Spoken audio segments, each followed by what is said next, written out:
Hey, Maxwell. Hi, Hey. Drew. You. What's the craziest thing is you cannot tell, but my makeup is done so insane right now. But you can't tell because I'm in a new setup and there's a ring light and it kind of looks like I'm a normal person. I don't know. I think you look fabulous. Thank you. I am fabulous. How are you? You are. I'm great. I'm doing great.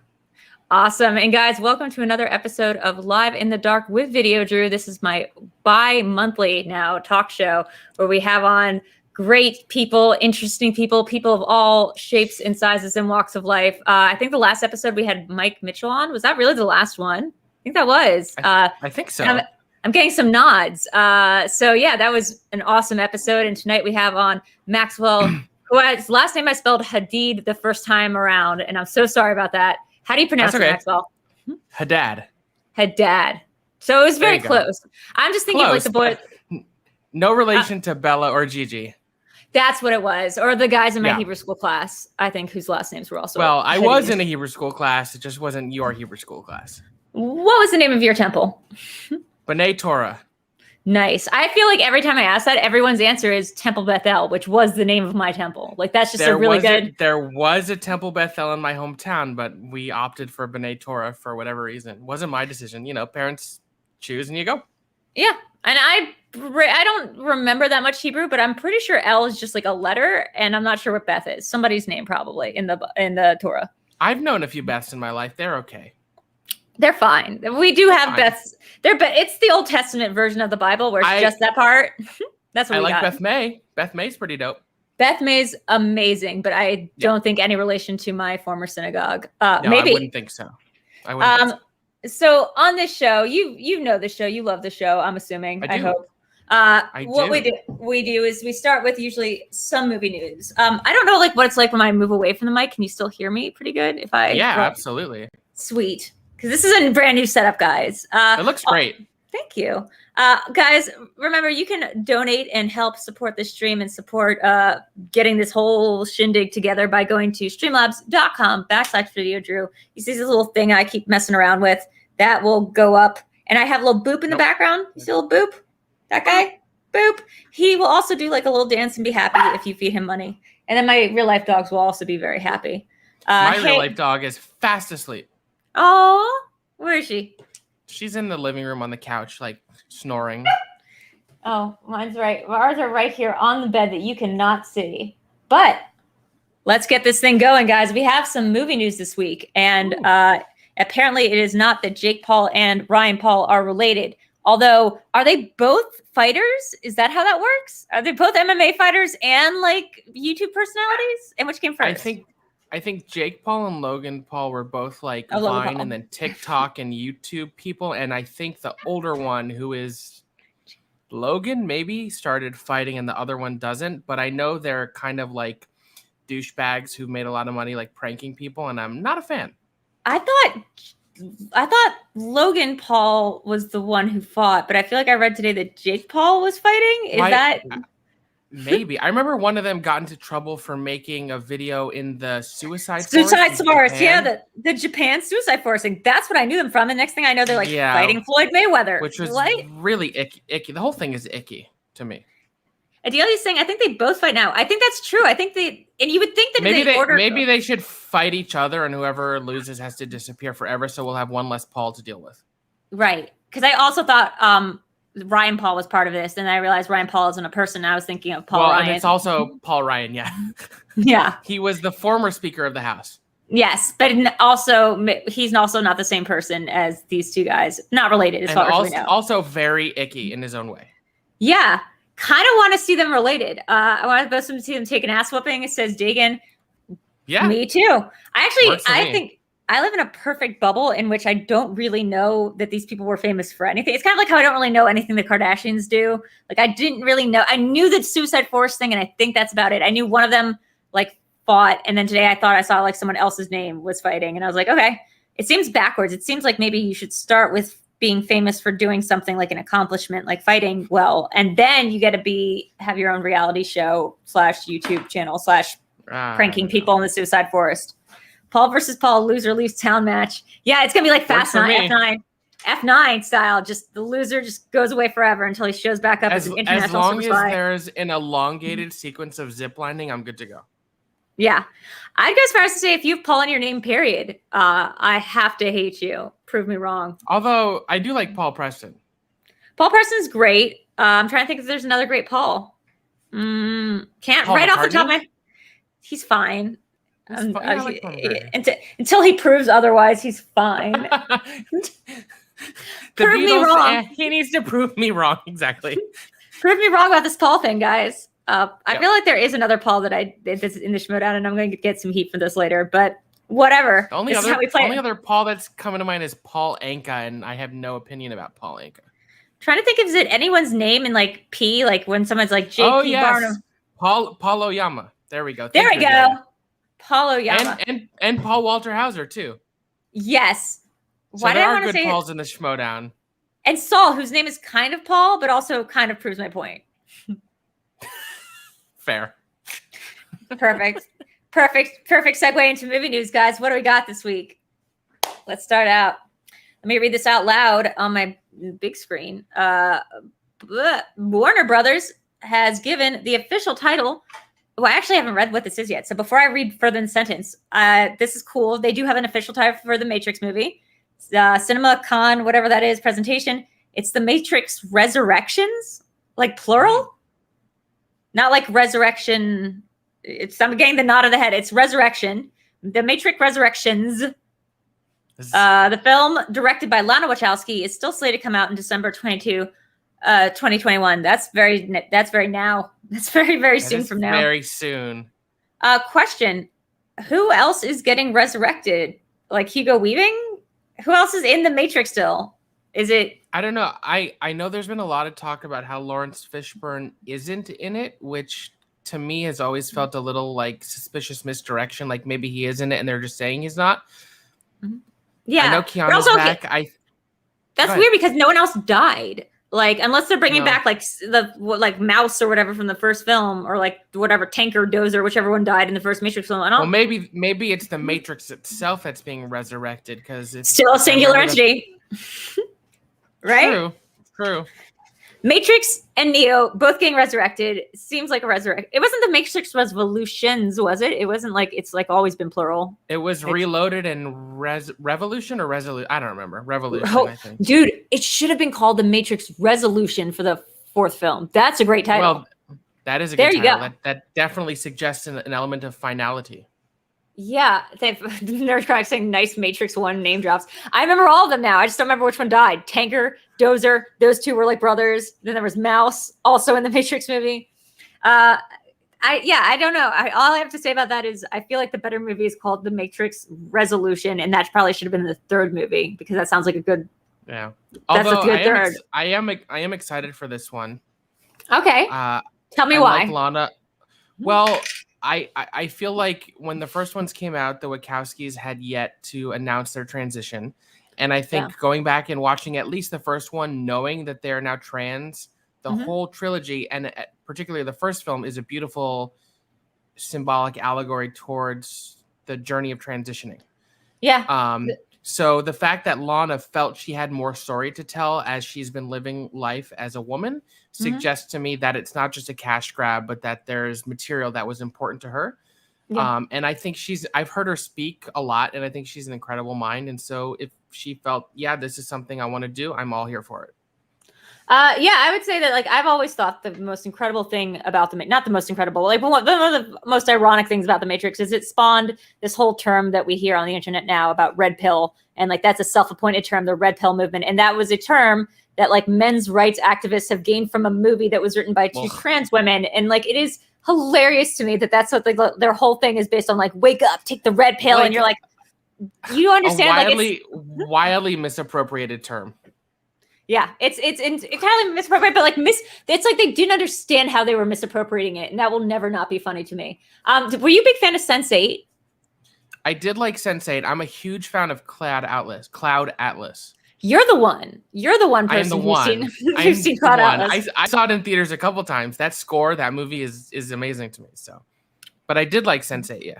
I've just been writing about it. I've never seen it, but like I didn't know beforehand that was also like a big trans and like trans empathy, specifically like empathy. Sense8 absolutely was a lot about trans issues. Yeah, that's so cool. And like I'm trying to think, I have not seen Speed Racer. I know I've seen something else that they've directed, but it's not. Speed Racer's amazing. Not a trans allegory, maybe a trans allegory. No, I don't think so. That's just more like pure like pop art, candy coated goodness. And then Jupiter Ascending is terrible, but in a great way. Oh yes, that one I've seen. Eddie Redmayne's doing a whole. He's committed.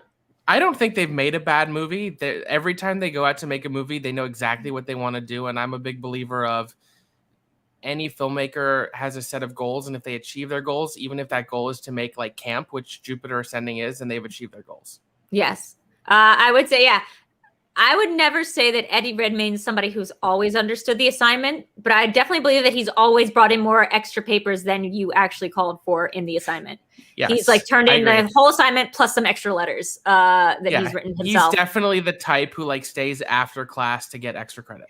He wants to know what you think about his assignment to the point where you're just, you have to stay after class and just be like, okay, but like I gave it an A, and he's like, yeah, but what about it did you like? And it's all the teacher's like, listen, I have a husband and a second job because the teachers don't pay, like the school board doesn't pay enough, so go away. Yeah, and he's like, no, I'll just follow you home. Eddie Redmayne, not that creepy. I just, there's something about Eddie Redmayne that sometimes rubs me the wrong way, and other times is totally fine. Other times I'm like totally fine with Eddie Redmayne. He's great in Hick. He's serviceable in Les Mis, but then there's other times he just kind of. Something about him kind of seems like a little weird. Yeah. Fantastic Beasts, specifically. I'm like, what's your deal? Yeah. What are you doing here? What Will Graham thing are you doing? I saw him on Broadway in Red, and he was pretty good. Rent? So I think Red. Oh, okay. I think it was him and Alfred Molina about a painter, and I think if the role suits him, he can be really good, and if it's not the right casting, he's just sort of flailing about like a turtle on his back. Yes. Have you seen Hick? He is phenomenal. I have. Okay. I remember them in that because he plays like a creepy guy. And I was like, yes, do more of that. And then he did, if my memory serves, right after that, I feel like he did Jupiter Ascending. And I was like, oh, do less of that. Do less whisper acting, like throat whisper acting or whatever that was. Never do that again. Never make that a choice again and understand the assignment. Take it down a notch, Eddie. Yeah. I think he understood the assignment. I just don't think he wanted to do what the assignment called for. Okay, next piece of news. I'm excited about this. I just don't know who's getting revived because no one else died in that besides Neo. Okay, the teaser trailer for Spider-Man No Way Home has the record for the most views in its first 24 hours of all time, I guess. The No Way Home trailer picked up a huge 355.5 million views, beating Avengers Endgame of 289 million views, I'm going to say. Let's just say that. That's probably just because of more people in the world now than there was with Avengers Endgame, and they probably have more access to internet. No, I don't know. I thought this teaser trailer was great. Are we saying this has more views than anything ever, or just more views than any Avenger or MCU movie? I think ever, from what I read. I think ever. In the first 24 hours. That's what we're saying. Okay, because it's not like... Okay, people are nodding their heads like I'm like stupid for not understanding this, but it's like very confusing. Okay, so it's 355.5 million views, first 24 hours. That's that. It's a lot. That's a lot of people. Yeah, I think it's because, though, hear me out. I think it's because it's not like it's got this huge word of mouth, clearly, but it's also because we have so many more people doing reactions to teaser trailers that it's just a one person. True. And every person's watching it about 20 to 30 times per person. And that's how you get those numbers, is because people just love reacting to these. I watched about 10 people react, not 10 people cumulatively, 10 channels react to this trailer. But if you're not reacting to trailers at this point, are you even doing YouTube properly? Well, that's what I was going to say. Is before I even watched anyone's reaction to it, I watched the trailer myself. And let me tell you something, Maxwell. I've never seen the Andrew Garfield movies. I've never seen, I don't think, the second Spider-Man, like the Tobey Maguire second one. And yet when Alfred Molina walked out on that stage, I went, let's go! Like really loud. I just went, ah! And I just screamed. And it's weird because I didn't know he was in this franchise. I think the second Sam Raimi Spider-Man 2 is fantastic. Alfred Molina is one of my favorite comic book villains. And I think as much as people want to say that Kevin Feige and Marvel's upset that there's been all these like speculation and spoilers that Melina and Willem Dafoe and maybe Toby and Andrew Garfield are back. I think they're relishing in all of that like rumors and buzz because it's just working towards people being excited for this. I also think it goes to show like how beloved those Raimi movies are. Like, yeah, people like Tom Holland and these new Spider-Man movies in the MCU, but Spider-Man and Spider-Man 2 when they first came out, like those were the business. Those were like the highest grossing movies, super beloved. The third one is hit or miss, but that second one is like still for me high up there in terms of comic book movies. Well, and Maxwell being a fellow New Yorker, I'm sure you would also remember that these were like the first movies we were allowed to film back in like New York City, like after years and years of like no incentivizing filming in New York City was like kind of frowned upon. And then Bloomberg came and like it all came back. I just want to also give a shout out. I think it also speaks to how strong this trailer is as a standalone narrative piece of art. Like something I think NerdChronic can appreciate is like, again, not knowing, I knew Alfred Molina was in the movies, but my reaction to just that drop of like, hello, Peter, or, you know, hello, Peter, whatever, not something that like is a catchphrase as far as I know. And then just Alfred Molina showing up as this guy. And I just start screaming. Like, it's almost like it's like a visceral response. Alfred Molina is a treasure. I think, you know, there's a quote that's been floating around and he said it years ago and people have brought it back up. And I'm paraphrasing where he's like, I'll do anything once. I'm a slut like that. And I'm like, oh my God, that's the kind of slut I like strive to be. Like, I'll try anything once. Mm-hmm. So if that means coming back to play Doc Ock in a new Spider-Man movie, let's go. I have never done this, but I like that his version of doing everything once involves coming back for a sequel. I'll do everything once, including coming back for the sequel, because that's one time that I'll do that. Yeah. Also, Willem Dafoe, if he's in it, that's going to be great. Well, again, I don't have any inside information. There's the shot of the trailer of like the Green Goblin bomb, so it's probably easy to think that he is. Yeah, it's not. I hope it's not going to be Franco. That'd be weird. I really don't think it's I really don't think it's Franco, and I don't think it's Dane DeHaan either, who is Green Goblin and the Amazing Spider-Man 2. The less said about that mess, the better. Oh, maybe I have seen that one. Is that the one with Jamie Foxx? I've seen the Jamie Foxx one. Yeah, that's the one with Jamie Foxx. Yeah, who apparently might be in this one also. You know who I'd love to see as a crossover? BJ Novak, because I felt like he was supposed to be a bigger character in the second movie, and I was like, real looking forward to the third Andrew Garfield movie starring BJ as the bad guy. I highly doubt BJ Novak's in this movie, but I wouldn't be mad if he was. I wouldn't be mad. I would love to see what he's up to. I think he has like a new show, but I'm excited to see what he's up to. Someone's asking the questions, comments, whatever. Question: do you think we're still getting movies in December? Well, look, man, we still got movies in 2020. So I think so. We got him. You know, I think people freaked out a little bit with Suicide Squad, forgetting that it's rated R and was also on HBO Max. I think Free Guy has been a nice hit. I think Candyman's doing all right. If Shang-Chi next weekend like totally collapses, which I don't expect it to, maybe the industry and Marvel will freak out. But I really don't think they're going to move, particularly this movie anymore. I think by Christmas... And it's a certain point, like, okay, if it doesn't do quite as well as it would have, there's a certain idea to getting it in theaters so then they can get it out to VOD quicker. Yeah, so that's what I was going to say. I don't think it's going to move. I think at a certain point, too, they have to keep in mind, like, the scheduling of all the TV shows. Like, we all know Black Widow got kind of screwed up. So that's why, like, it came out in this kind of weird timeline of things. Like, Black Widow should have come out before Winter Soldier. I mean, the Captain Falcon and the Winter Soldier, whatever that show is called, and like WandaVision should have come out the separate timelines. So like when we start getting into the multiverse stuff, now that we have Wanda is on one multiverse track, then we have Loki's on another multiverse track, then we have Doctor Strange opening up a multiverse. So at some point the multiverses need to collide in a certain order. So this movie will come out. Don't worry about it. Yeah, because I think it's all going to collide in Doctor Strange and the Multiverse of Madness, which is supposed to be next spring. So if they delay Spider-Man, they'll have to delay everything, which just creates a bigger and bigger mess. So I think it'll come out. Someone's asking, I mean, if you want to hear my thoughts about Mysterio and the mention of Mysterio, I got into some hot conversations about the implications of Mysterio dropping off that video that's going to reveal Spider-Man that I don't necessarily want to get into right now, but I was wrong about ethics in journalism for once.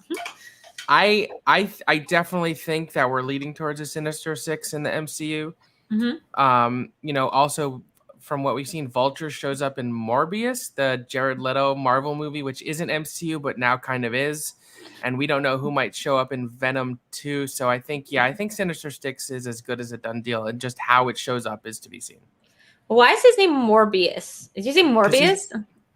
Yeah, I don't know. He's like a vampire. I don't know. It's Jared Leto as a vampire. Why not just name him Mobius, which is like a cool name and the name of like a strip that can look like stuff? I know. Owen Wilson's character in Loki was Mobius. I know. We could have just named him something else. Morbius is different. It's a totally different. It's a Jared Leto vampire, which I feel like Jared Leto was born to play vampire. I get it, and I get that this was a comic thing before, but like Morbius just seems like a really lazy writer just like accidentally typed the wrong key. What if we take a word that everyone knows and add a letter to it that doesn't belong there? Well, what if instead Morbius. of we just do less than bis, we just do Morbius? That was pretty good. That was pretty good. Very good. This is how you get to be a comic writer at Marvel, folks. I want pictures of Spider-Man and every Spider-Man character in this movie. Yeah. I mean, I would love for Batfleck to just show up in a crossover here. We're just doing JKs and the things. At this point, why not?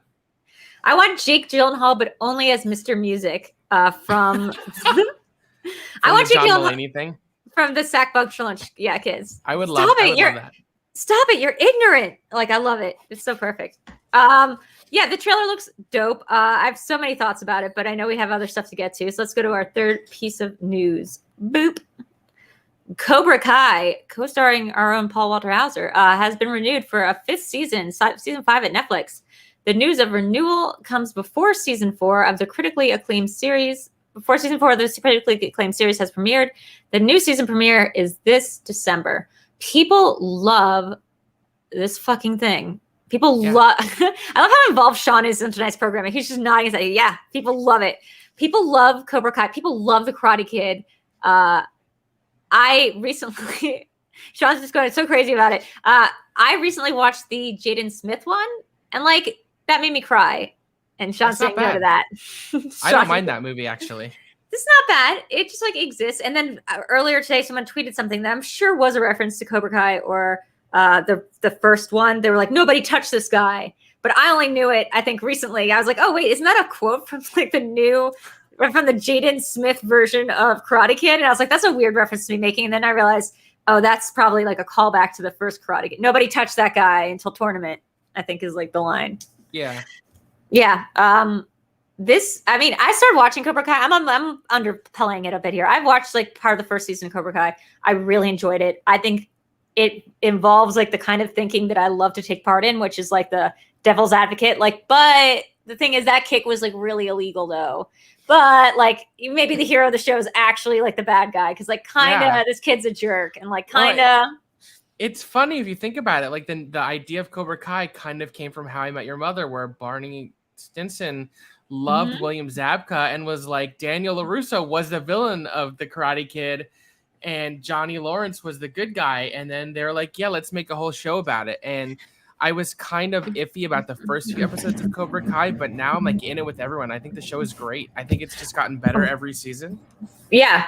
I haven't seen the rest of them. Honestly, the show had me hooked from the very first. It took me a lot to get into it, which involved me actually having to write a script about it for Rotten Tomatoes. And then at the end of the script, I was like, maybe I should watch an episode to see if like I'm just making shit up. And I watched like the first episode and I was like, oh, like it was me doing that meme, that Leonardo DiCaprio meme. I was like, oh, it's like a me thing. Like it's a literal me thing of just being like, but like, what if the bad guy's actually the good guy and the good guy was a jerk?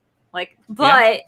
I love that. And I think William Zabka is a great actor. Like, honestly, I find him too way more compelling than Ralph Macchio. I couldn't agree more. I'm kind of like, I think he's gotten better and better. And like, he like fits right in with like the archetype of like the sort of like messy anti-hero that the golden age of television, like post Breaking Bad and Mad Men has done. Like, he is perfect as that. And he's really compelling and honestly kind of hot too. Yeah, he's got this kind of like washed up zaddy thing I kind of enjoy. Yeah, I completely agree. He's like a scumbag zaddy or like whatever. I loved it. I wouldn't, like, if he knocks on my door, I wouldn't turn him away.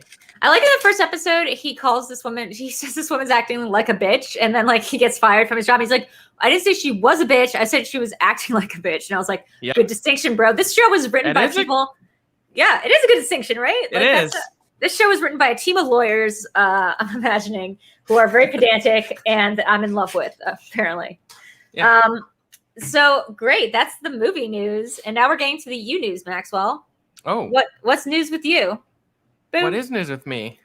I'm gonna do this real quick. Hold on. Let's see if I like this. Oh, is that too weird? Is that too intense? I'm not crazy about it. Okay, let's go back. It's your show. Yeah. No, let's go back. I felt the same way. Yeah, okay. What's new with you? I don't know. I mean, that's such a vague question. I've been having fun competing in the first class. I've been having fun competing in the first class league. Mm-hmm. Yeah, you've been doing you've been kicking ass on that, right? My record is 2-1. I'm doing all right. Not too shabby. What's so far the hardest question that you've gotten in the FCL? Because I know a lot of us like to armchair watch it and say the hardest question I got, I think, was in my second match against Robert Montagna in round 2. I ended up on dystopian future and time travel, and it was like, how many different roles does Michael J. Fox play in the Back to the Future series? I remember this one. I was like, yeah, and I was like, oh, wait. And okay, so I'll say this. Obviously, the FCL doesn't have managers, right?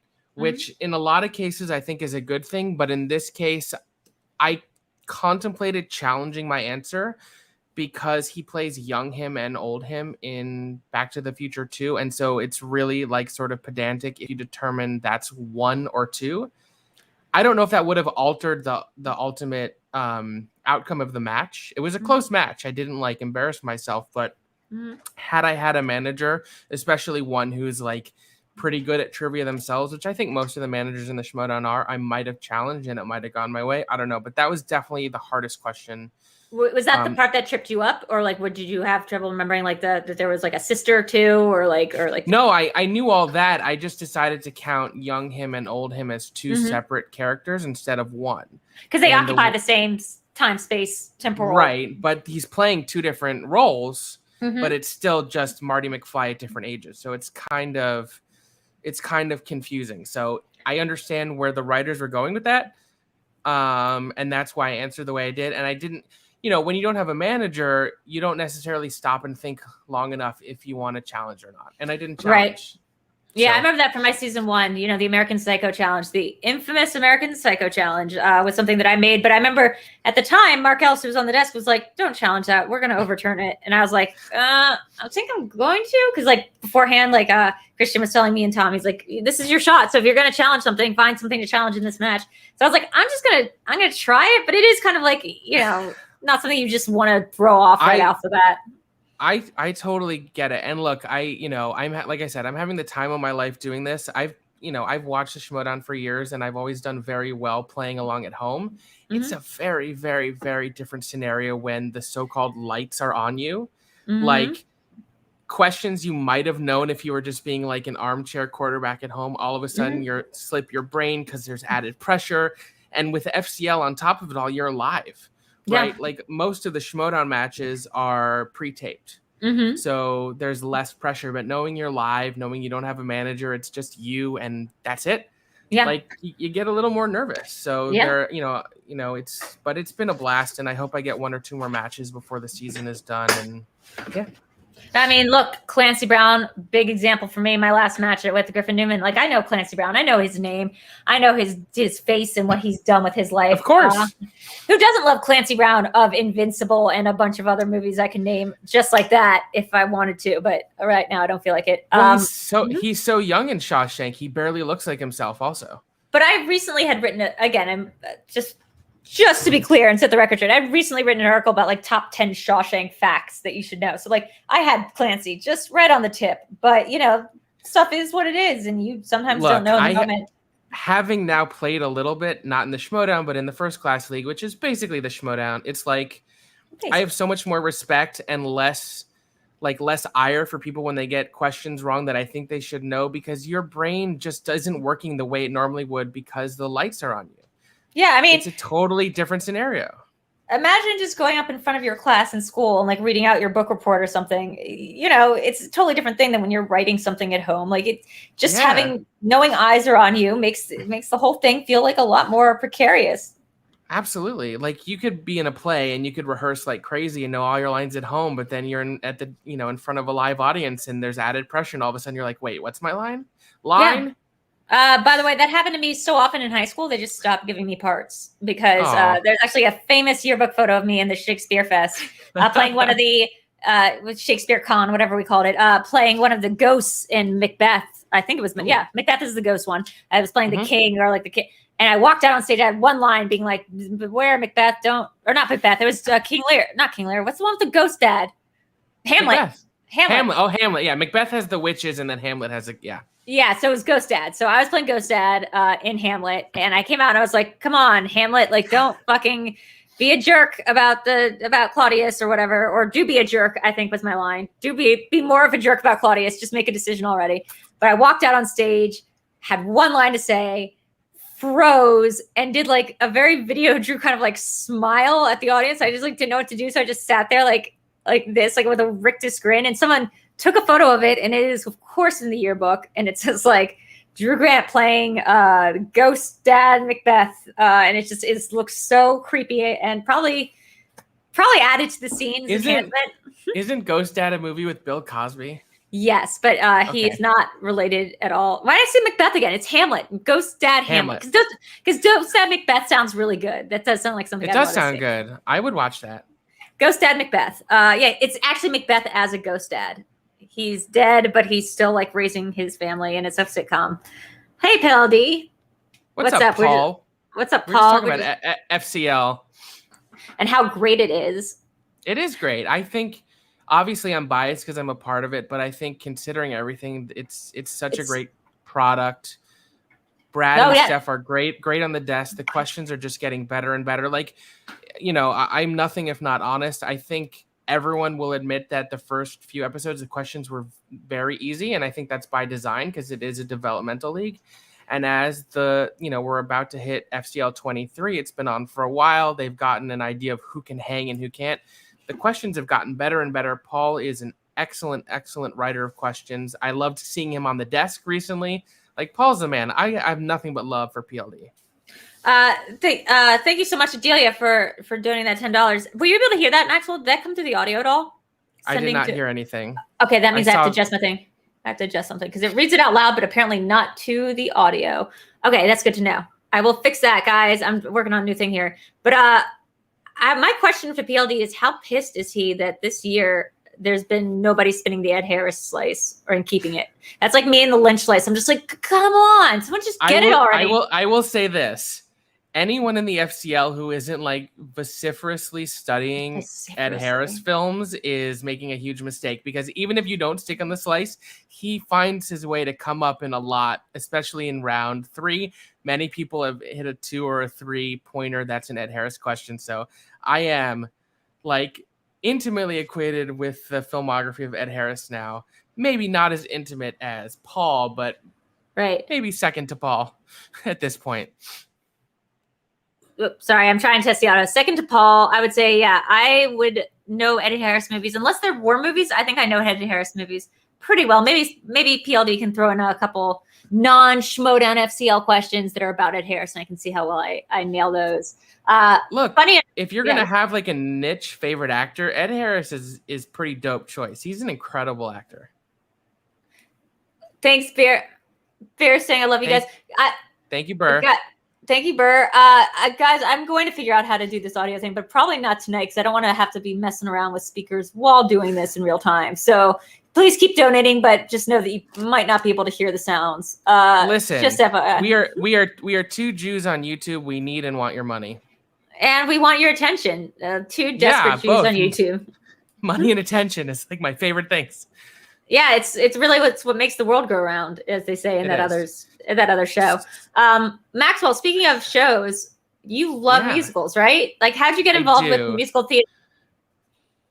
So I was a theater kid in high school. I'm sure that's a shock to everyone. I did the musicals. Freshman year, I did like lighting and tech, and then sophomore, junior, and senior year, I performed in the show. Senior year, I had one of the lead roles, male lead roles in Gypsy. It's mostly women lead roles. Great show. Gypsy. Then I love Gypsy. Then I went to film school, and I got my master's in television management. And somewhere along the line in film school, I sort of realized that my expertise was in producing. Like, my love is facilitating the work of others, particularly if I can lift up voices who don't get heard that often. You know what I mean? Yeah. So a lot of underclassmen, when I was a senior or a junior, would come to me and ask me to help them raise money and produce their short films, which I did a lot. And after grad school, and a lot of what I, like I said, I got my master's in television management. So a lot of what I learned there is very applicable towards any sort of producing. So after grad school, I was in Philly. I moved to New York and I started going to theater a lot. Like, I would go to Broadway or off Broadway 3 or 4 times a week. Cause there's like lotteries and student rush and all this stuff where you could get more affordable tickets, still expensive, but more affordable. And I met the right people and I started investing and getting involved in shows. The first Broadway show I was involved in 2016 was Groundhog Day, the musical. What?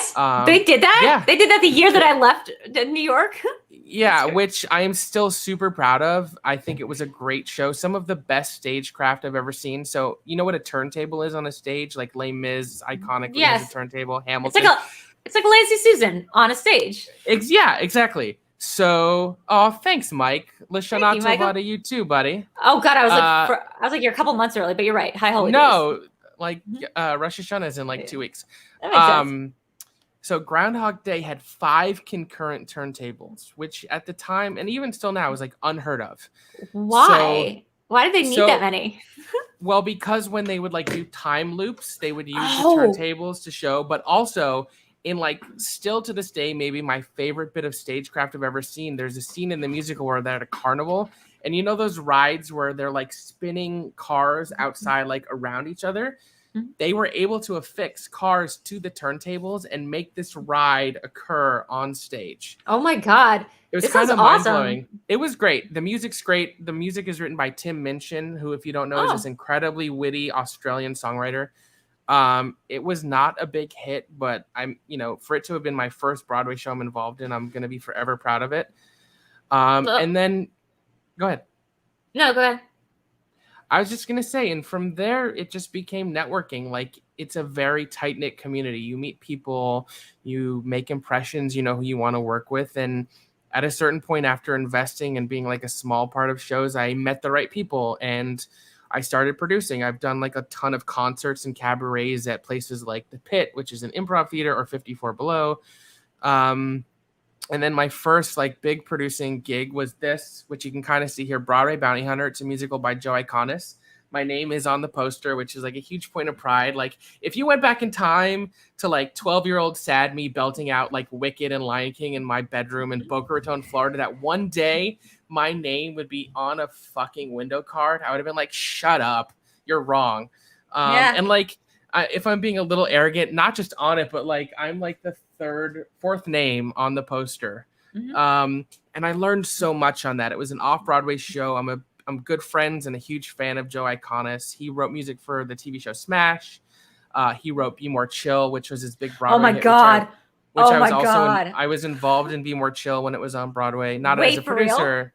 Yeah, not as a producer, but still involved. So like, I saw Joe when Amber was visiting me a couple weeks ago. Her and I went to his concert, and then we got to hang out with him after at a bar, which was super dope.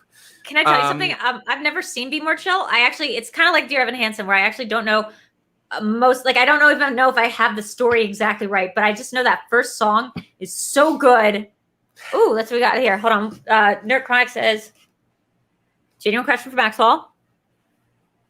What kind of work goes into producing musicals? NerdChronic, hold your horses. That was a question I was going to ask. I was going to ask that, but I do want to say Be More Chill has maybe one of the best lyrics I've ever heard. And it's just opening song where it's like the one that's like, I don't want to be something. It's like, I don't want to be Robert De Niro. Just being Joe Pesci is fine. And it's like a perfect line where it's like, I don't need to be no Rob De Niro. Just being Joe Pesci is fine. It's just such a good line. I love that. Like I said, I'm a huge fan of Joe Iconis because I think he's like one of us. He is like the outsider nerd. Oh, it's just... Dude, it's like taking money out of one pocket and putting it in the other. Give me a break. I was about to say, he set up this whole podcast thing right here. It's fine. So like all of his work is filled with references. So like Broadway Bounty Hunter was heavily influenced by both martial arts films and blaxploitation. So any musical he writes, like I've sort of like lovingly called him the Quentin Tarantino of musical theater, where in each piece he writes. Oh, I love it. Where? I don't know. I heard like a motorcycle or something. I don't know. It's weird. That's weird. That's from my end. Okay. Each musical he writes is very heavily influenced by a particular genre, and instead of being pastiche, it's like a super loving homage to it. Be More Chill was like an ode to, like, there's a song that he wrote in between when it was in its original iteration and then when it became more popular, called Loser Geek Whatever.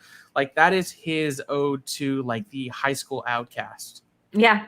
Like, I mean, the nerd who is overlooked and underseen but has so much more to give than he's like appreciated for. Yeah.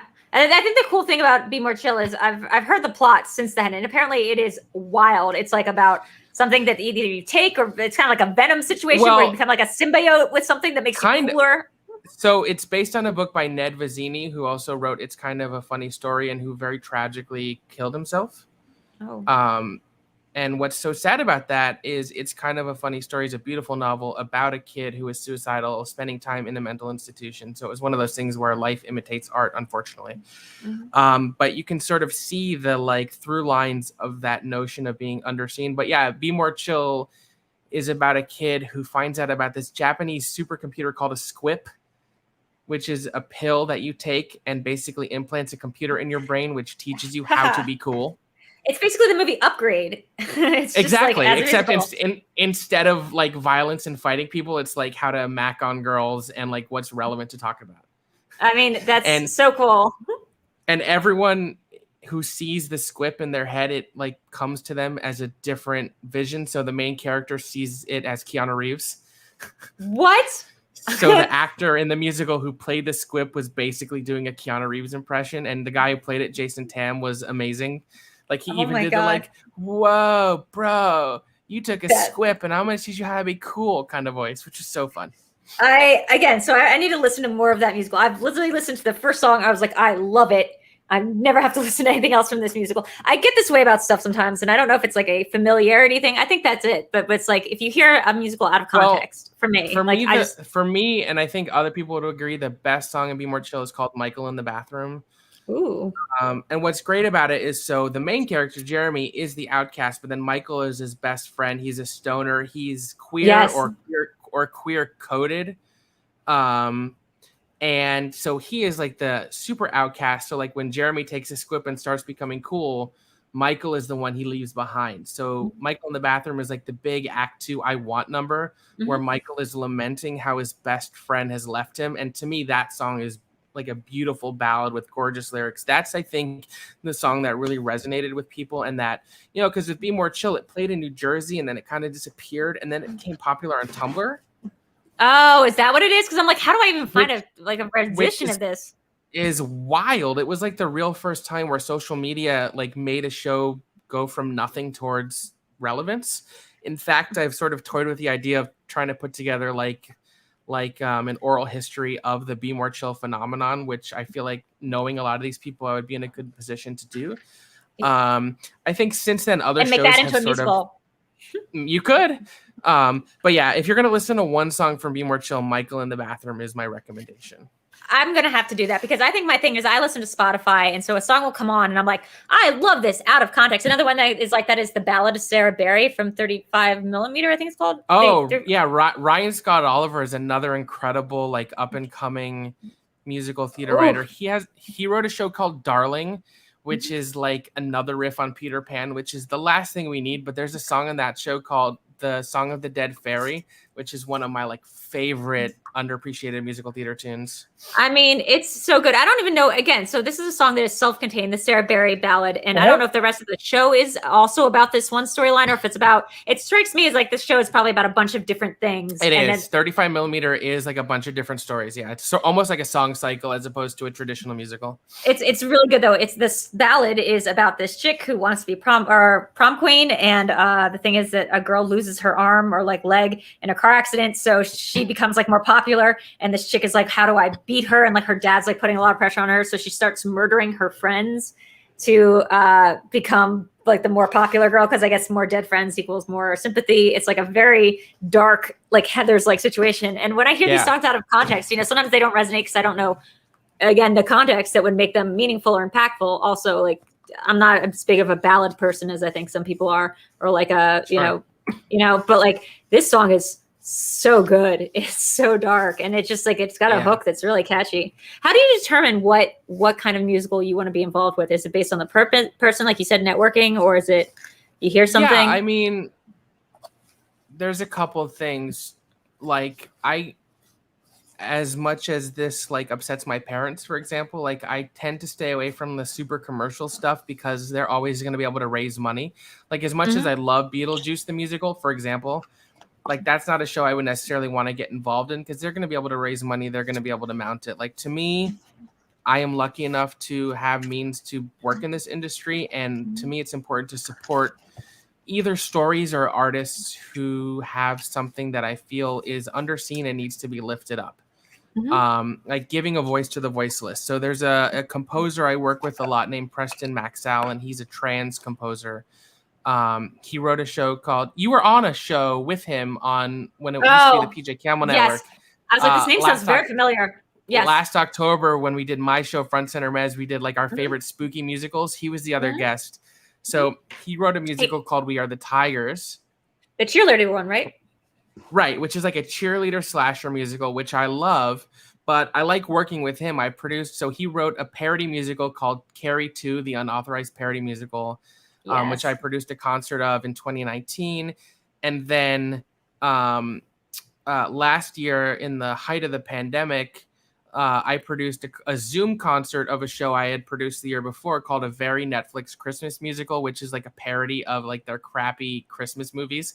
The main character in the show is literally named Vanessa Hudgens, and the villain is named, oh my God.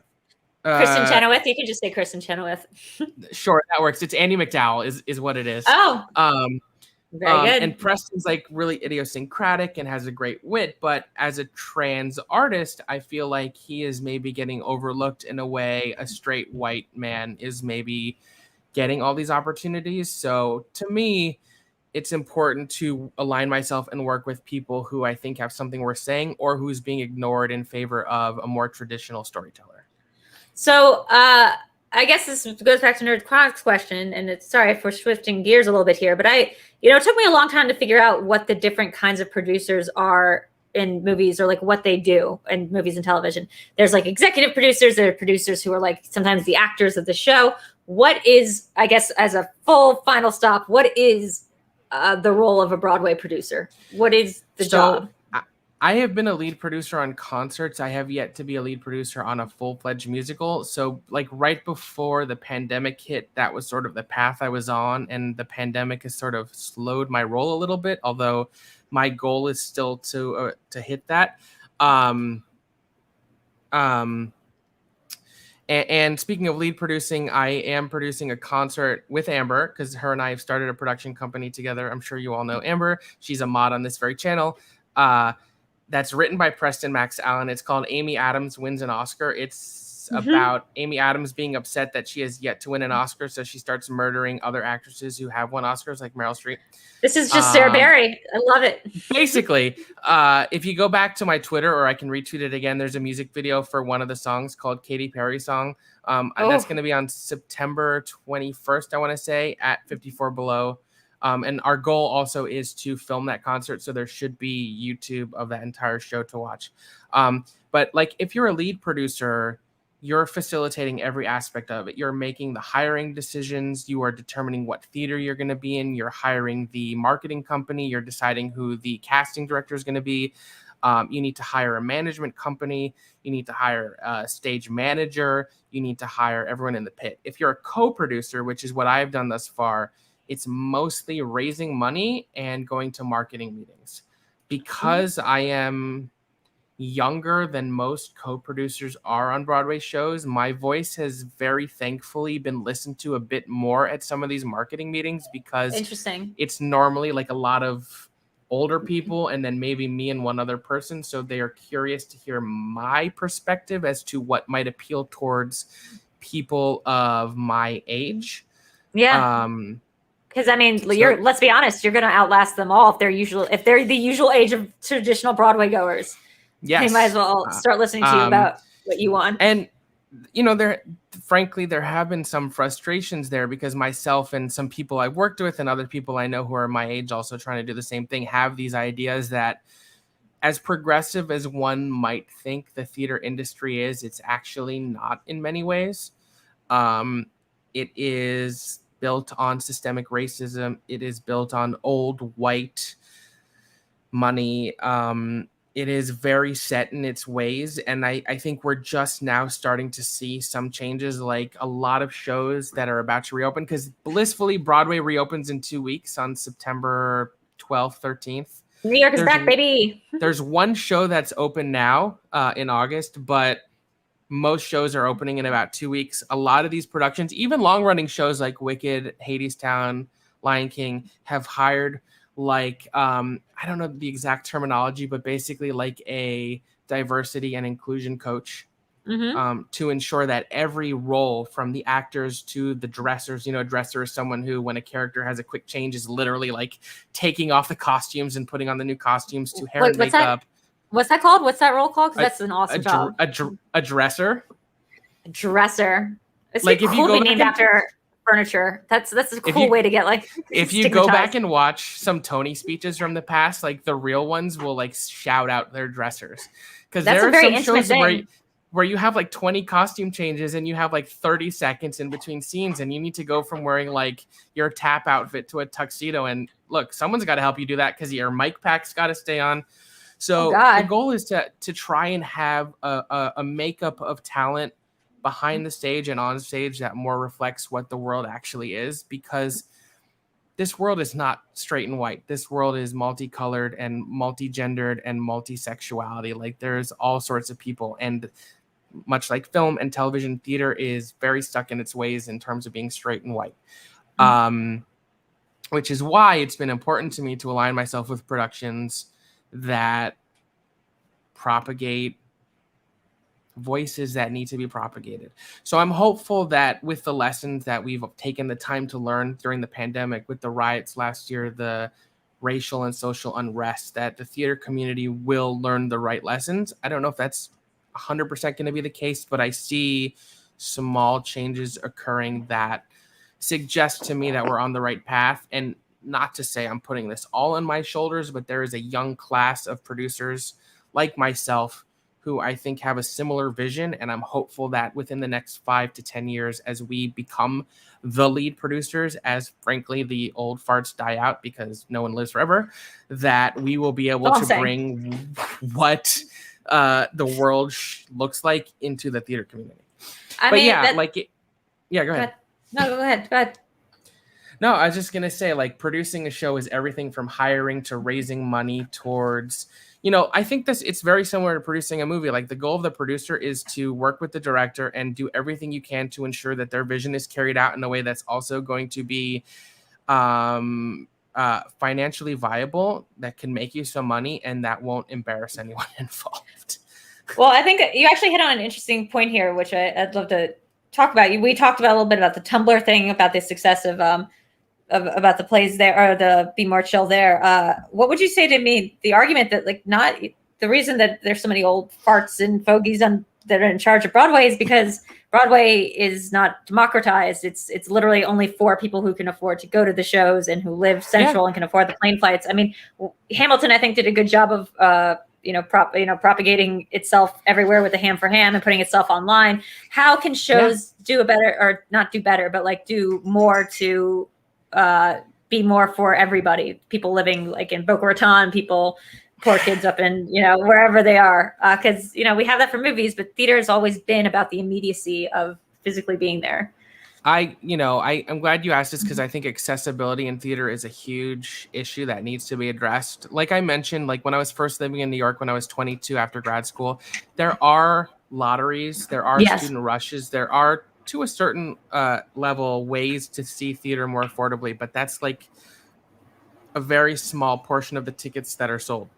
Mm-hmm. The Hamilton model is interesting because people were complaining that their premium tickets were so expensive, but people were buying them and they made the premium tickets so expensive so they can subsidize more cheap tickets than other shows would. Like the first 2 or 3 rows were offered at $10 a piece. Yeah. Look, here's the reality. It is very expensive to put on a Broadway show. Even shows that are cheap, you have to pay rent, you have to pay salaries, you have to pay residuals to the writers and the cast and the directors. Rent for the theater. Millions and millions of dollars to put on even the cheapest show. Mm-hmm. So the unfortunate reality is there's always going to have to be some level of tickets that are expensive to be able to sustain. The notion that we make every ticket affordable just isn't realistic because if we're making every ticket affordable, the shows are going to fail and there's going to be no theater to see. Yeah, there's not that much seats. There's only a finite number. It's not like a movie. It's not like Right. I do think there is a stronger balance to be struck between affordable tickets and premium or expensive tickets. I love what Hamilton did where they're like, look, you like rich Upper East Siders will pay $750 a ticket. So Joe Schmo can pay $10 and sit in the second row. I love that.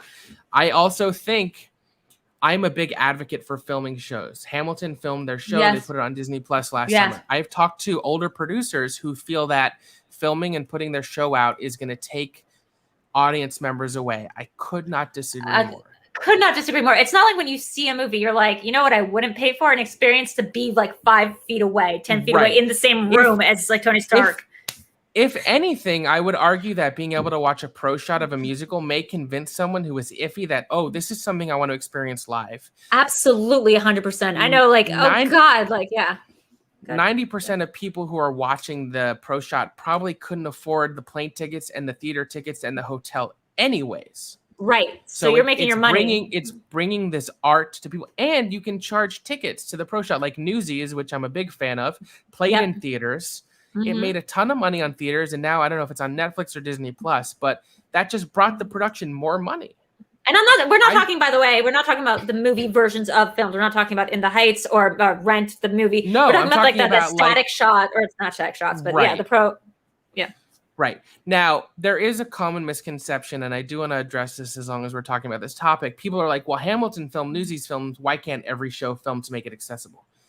Much like it's not cheap to put on a Broadway show, it's not cheap to make these pro shots. Like it could cost anywhere from $250,000 to $500,000 to $1 million to make a pro shot. It's not like you're just setting something up. Right. It's not like just one camera. Like if you were to set up one camera in the back, it would be doing a disservice to the show and people would be like, what is this? Mm-hmm. So in order to do a decently produced version of the show like Hamilton did, like Newsies did, there's a great musical by a guy named Stu called Passing Strange that Spike Lee directed. I think it's on Netflix. David Byrne's American Utopia played on HBO and HBO Max last summer, which is coming back to Broadway. Spike Lee did an incredible job filming it. These are all shows that had some level of commercial success on Broadway where they had enough profits to be able to make this pro shot. So it is a tricky balance. So a show that's not succeeding doesn't have the extra money to film it in a way that's going to do justice to the art. So I think a lot of people in the industry are still trying to figure out where is the balance. My favorite thing that has been done in this regard in the last 5 or 6 years, there's a theater company called Roundabout. They're a nonprofit. Yes. Oh, Roundabout's great. They do really good revivals. They did a revival of a show called She Loves Me a couple years ago, starring Zachary Levi and Laura Benanti and Gavin Creel and she was Jenna Maroney on 30 Rock. Her name is escaping me. You know what I'm talking about. Of course, it's Jane Krakowski. Yeah, there we go. Right, and so for the first time ever, in partnership with Broadway HD, which is a great streaming service. I was going to bring that up. Yeah, Broadway HD, perfect example. They filmed and aired their show live on Broadway HD one night. Oh, that's great. Like the Emmys or something. After it was done, it was available to rewatch. But if you paid I think it was a pay-per-view price on top of the subscription service. Mm-hmm. If you paid to watch it that night, you were watching exactly what was happening in the theater live that night. And to me, that is the ideal scenario for every show. Wildly unrealistic from a financial point of view, but like if that can be done, or if one or two more shows tries to do it, I love that, because you still have the live immediacy that's so unique to live theater and why I love it so much, but you're still making it accessible for people all around the world. I mean, like, why is that so unachievable? We do that for fights. We do that for Schmoedown. Like, if we can figure that out for like the pay-per-view model for a theater, like I don't, maybe it's just like changing people's ways of thinking about it. Okay, so I think that's a big part of it. You need to convince these old fart producers that it's a good idea, but as opposed to fights or the Schmoedown, the contracts for the composer, for the director, for the book writer, they need to get significant residuals. That's a very unique monetary number on top of if people are just buying tickets to see it in the theater. Right. So, if the writer or the composer were to agree to renegotiate or take a smaller fee for that, sure. With a nonprofit, they're not interested in making money other than feeding money back into their organization. So that's a unique case. So that's interesting. That's actually really interesting. That's almost like we're getting into the streaming issue that a lot of writers look at, like the Scarlett Johansson lawsuit. Mm-hmm. is a great point. And I think, without going too much into it, I think she has a lot of valid points with their lawsuit. It's kind of similar, like it's similar to writer's strike, like all the writer's strikes. The contract a book writer or composer will sign for their show is about getting a certain number of residuals per week for every week that show runs on Broadway. That doesn't include a live stream of it or a pro shot. So it has to be renegotiated. And if a show is doing well enough that that's something the producers are considering, they're going to ask for a lot of money. So it's just expensive. Yeah, I mean, like you said, during COVID, I'm sure that these rules have been upended. People haven't been able to go to live shows, but if people are having their work shown online, like how do we count that? How do we negotiate that? That's a really interesting concept. I mean, I will say for my part, I have been on both sides. Rafism has said $750 for a premium seat at Broadway show. Damn, my dude, I have been on both sides of this as a high schooler. Before high school, like middle schooler. I went to so many rush tickets to go see Rent. I was so obsessed with Rent. I was one of those very cool 12-year-olds who was just singing about AIDS constantly. Me too. I was just such a Marine. Maybe we crossed paths in front of the Nederlander singing songs about AIDS. I'm sure we did. I mean, I was there almost every weekend. I was like from Delaware, so I had every weekend 3 hours both ways just to see if I could get those Rent tickets. I loved that goddamn show. But again, such a Marine, not a Mimi, not like a Mark, like specifically the weird performance artist who gets to sing over the moon. I'm definitely a Mark, for better or worse. My first screen name, some people know this, was Rap Girl with 2 P's at the end because it was for Anthony Rapp, not because I liked rap, and it was very confusing to people I met on Instant Messenger. I love Anthony Rapp. He wrote a great memoir called Without You that I highly recommend. I'm obsessed with him, even more so because we have him to thank for getting rid of Kevin Spacey. Pretty much. Absolutely. He's the reason we no longer have to deal with Kevin Spacey. 100%. But to Refism's point, like $750 for a premium seat is rare. Very rare. Like the average price for an orchestra seat on Broadway is $120 to $140. Mm-hmm. The balcony you can get $70 to $90, and then like a rush or lottery you'll find $25, $30, $40. Still expensive, still more expensive than a movie. But you have to remember you're paying live actors. Yeah. And the point of so it's like it's expensive, but it's like seeing a great band. It's seeing a great band. Concert tickets are that much. Wrestling tickets are that much. Yeah, I mean, when I went to the Cantina a couple weeks ago and it was $80 a ticket, so I was happy to pay it. It was one of my favorite days in a long time, but wasn't cheap.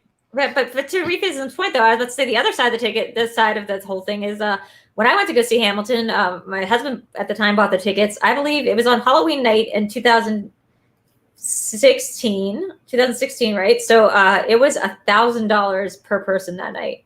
That was the only tickets we could get, and was not like front row seating. It was definitely like balcony A, and it was $1,000 per seat. And I remember thinking that's a lot, even for Hamilton, even for this thing. But like you said, it subsidizes so much of what they were able to do. I maybe stupidly or just out of excitement have tickets to the first show of Hamilton back after a long close, and I will not say publicly how much I paid for those, but my best friend and I will be there in the mezzanine with ebullience in our hearts and ready to applaud and holler like crazy. God, Hamilton has had such a whole holy place in my heart and in my ears, because that thing is like a binaural beat. Like Lin-Manuel has just tapped into something so intensely singable. No, but it's gonna be dope. It's gonna be awesome. Look, I only said the number because I wasn't the one paying for it. I think if I could sell all my Pokemon and go back to theater, but again, it's like an immediacy thing. Like I don't have the ability right now to fly across the country and go see shows. But when I did, Hamilton is opening at the Pantages like this week, I think. Yeah, Brennan was just saying he just saw. I was just gonna say, I believe Brennan Marr either just went or is about to go this week. Yeah, I think he just said he just went. I'm so excited for live theater coming back. NerdChronic has never seen a live show, live musical or show. Earlier tonight, I was at a cabaret concert at a place called the Green Room 42.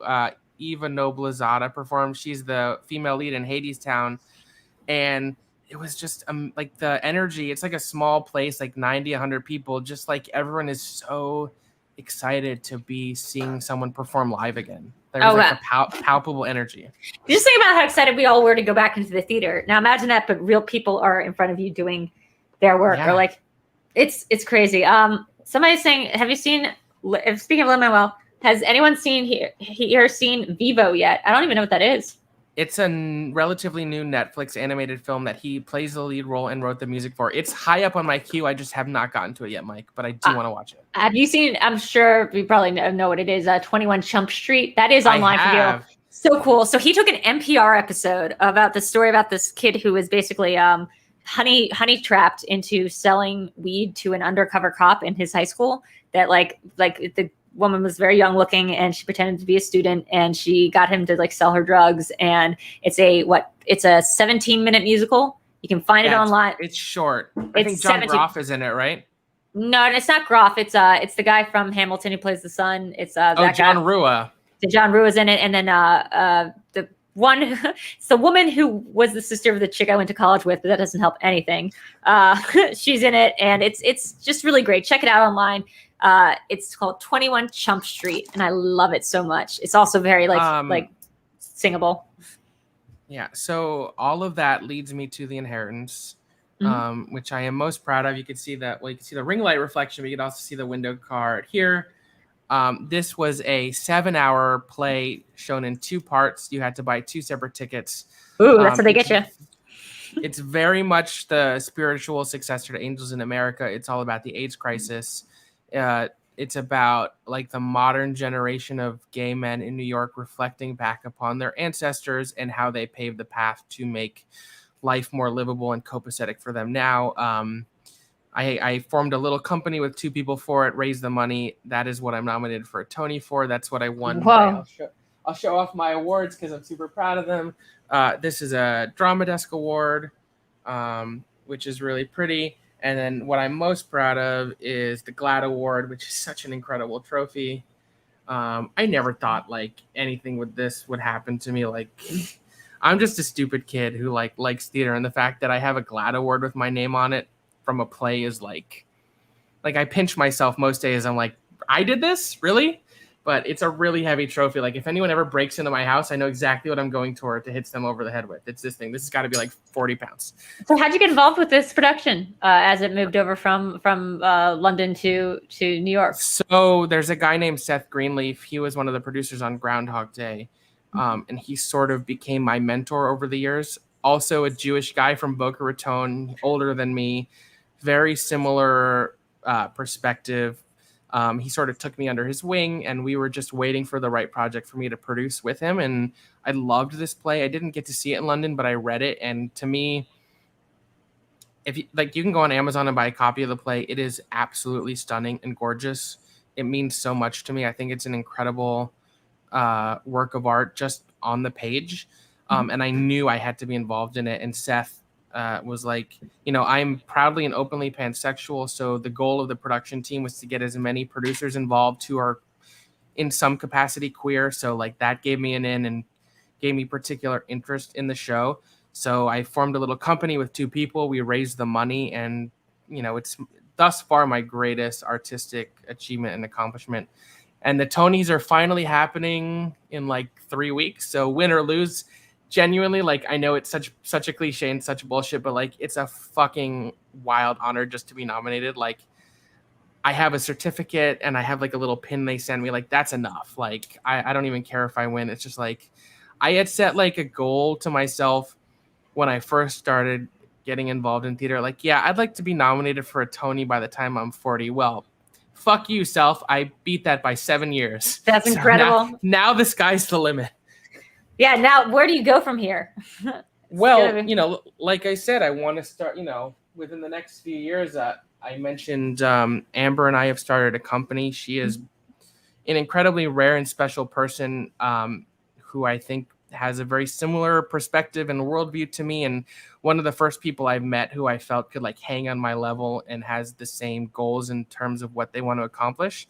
So within 5 to 7 years, I would like to have our own offices. I would like to be lead producing shows. I would like to be the one actually making the decisions as to what gets produced and what doesn't. Because as a co-producer, you sign on to a show, right? As a lead producer, you are the ones saying, yes, this is the type of show that needs to be off Broadway or on Broadway. So that's the goal, to have like an actual company, an office, etc. So look, I think that's so honorable and so amazing. I love theater. I think theater is like the immediacy of theater, the smell of theater, everything about theater. Like I saw Oh Hello and when it was doing its like opening run, which is on Netflix. If you haven't seen it, you gotta watch it. You gotta watch it. I think also like Broadway HD is like so worth it. Of all the streaming platforms, I think like Shudder, which I know just raised its pricing again, so it's kind of expensive, but Shudder and Broadway HD are two of the most valuable resources for like finding cool shit that like you might. When I saw the Sweeney Todd that they had done from the 70s and they had done,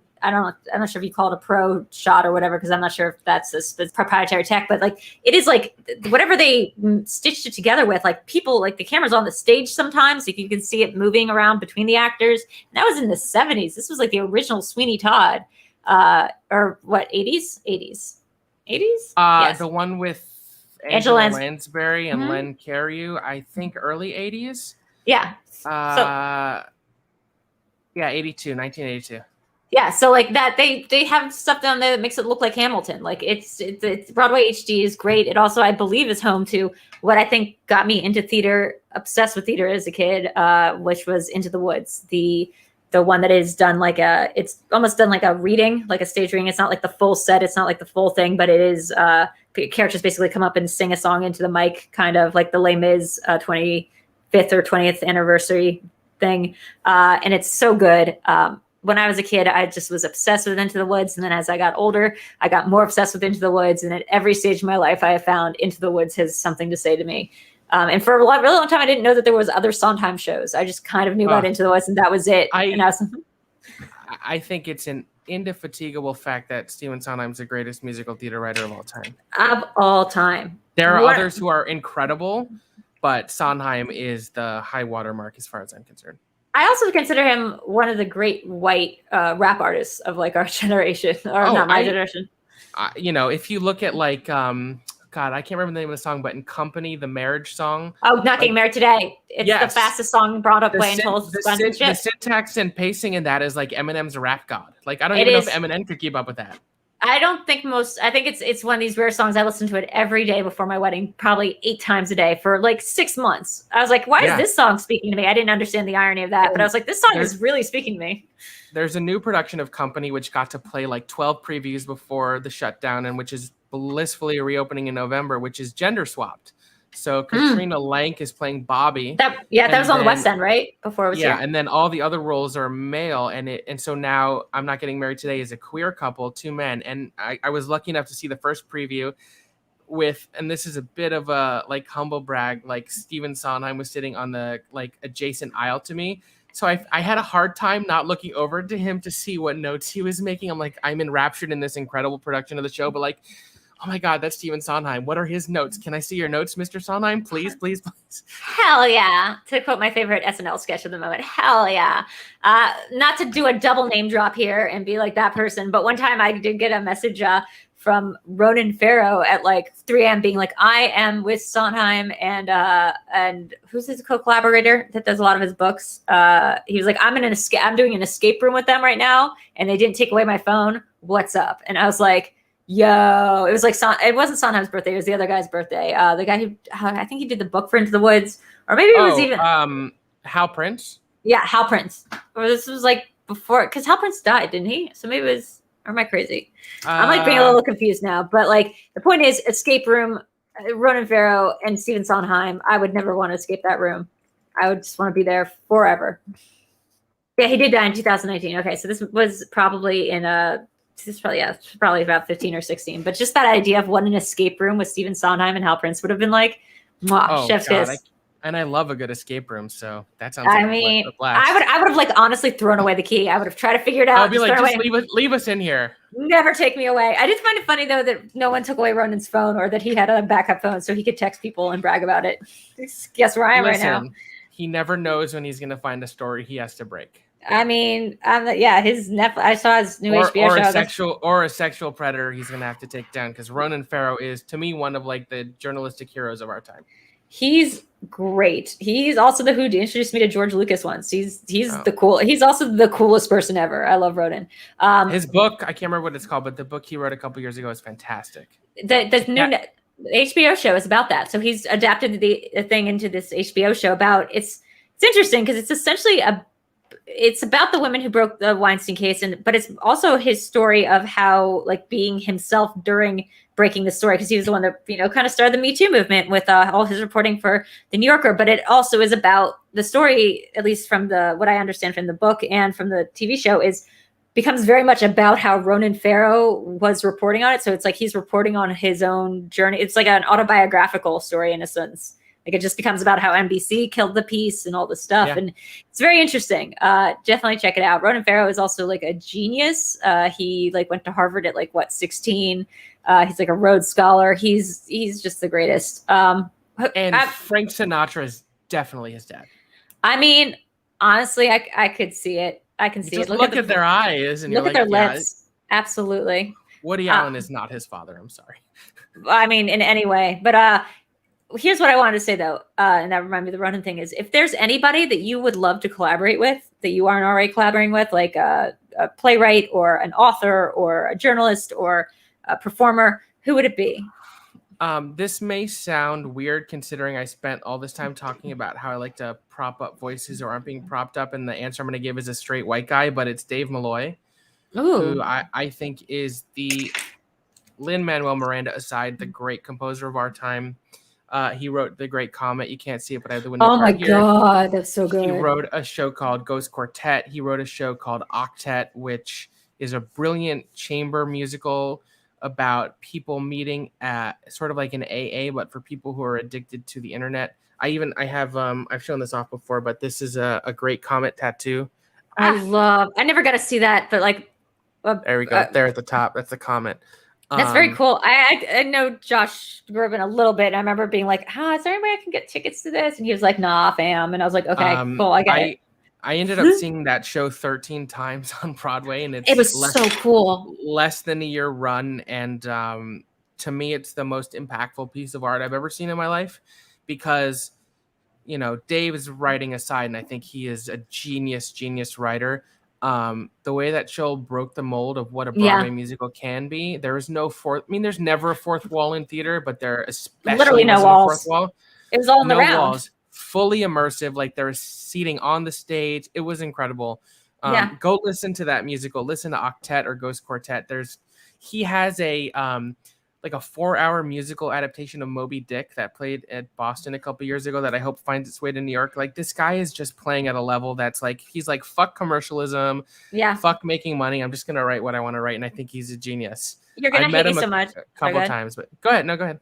You're going to hate me so much. But again, the thing about The Great Comet is I've listened to the first song because that's what came up on my Spotify. And I'm like, this song is a banger. I've like shown it to Eric. It's so good. And then I never listened to the rest of it because I was like, I don't know where it goes from here. But like, I'm somebody who like, it comes on the radio and then I'm like, that's my jam. But then I have like no thing about seeing the rest of it. even the concept of The Great Comet, it's a musical based on like 100-page sliver of War and Peace. Yeah. Who does that? Who comes up with I just think he's genius. And so, he's a straight white guy, but if I have the opportunity to collaborate with him in any capacity, that would be a major career highlight for me.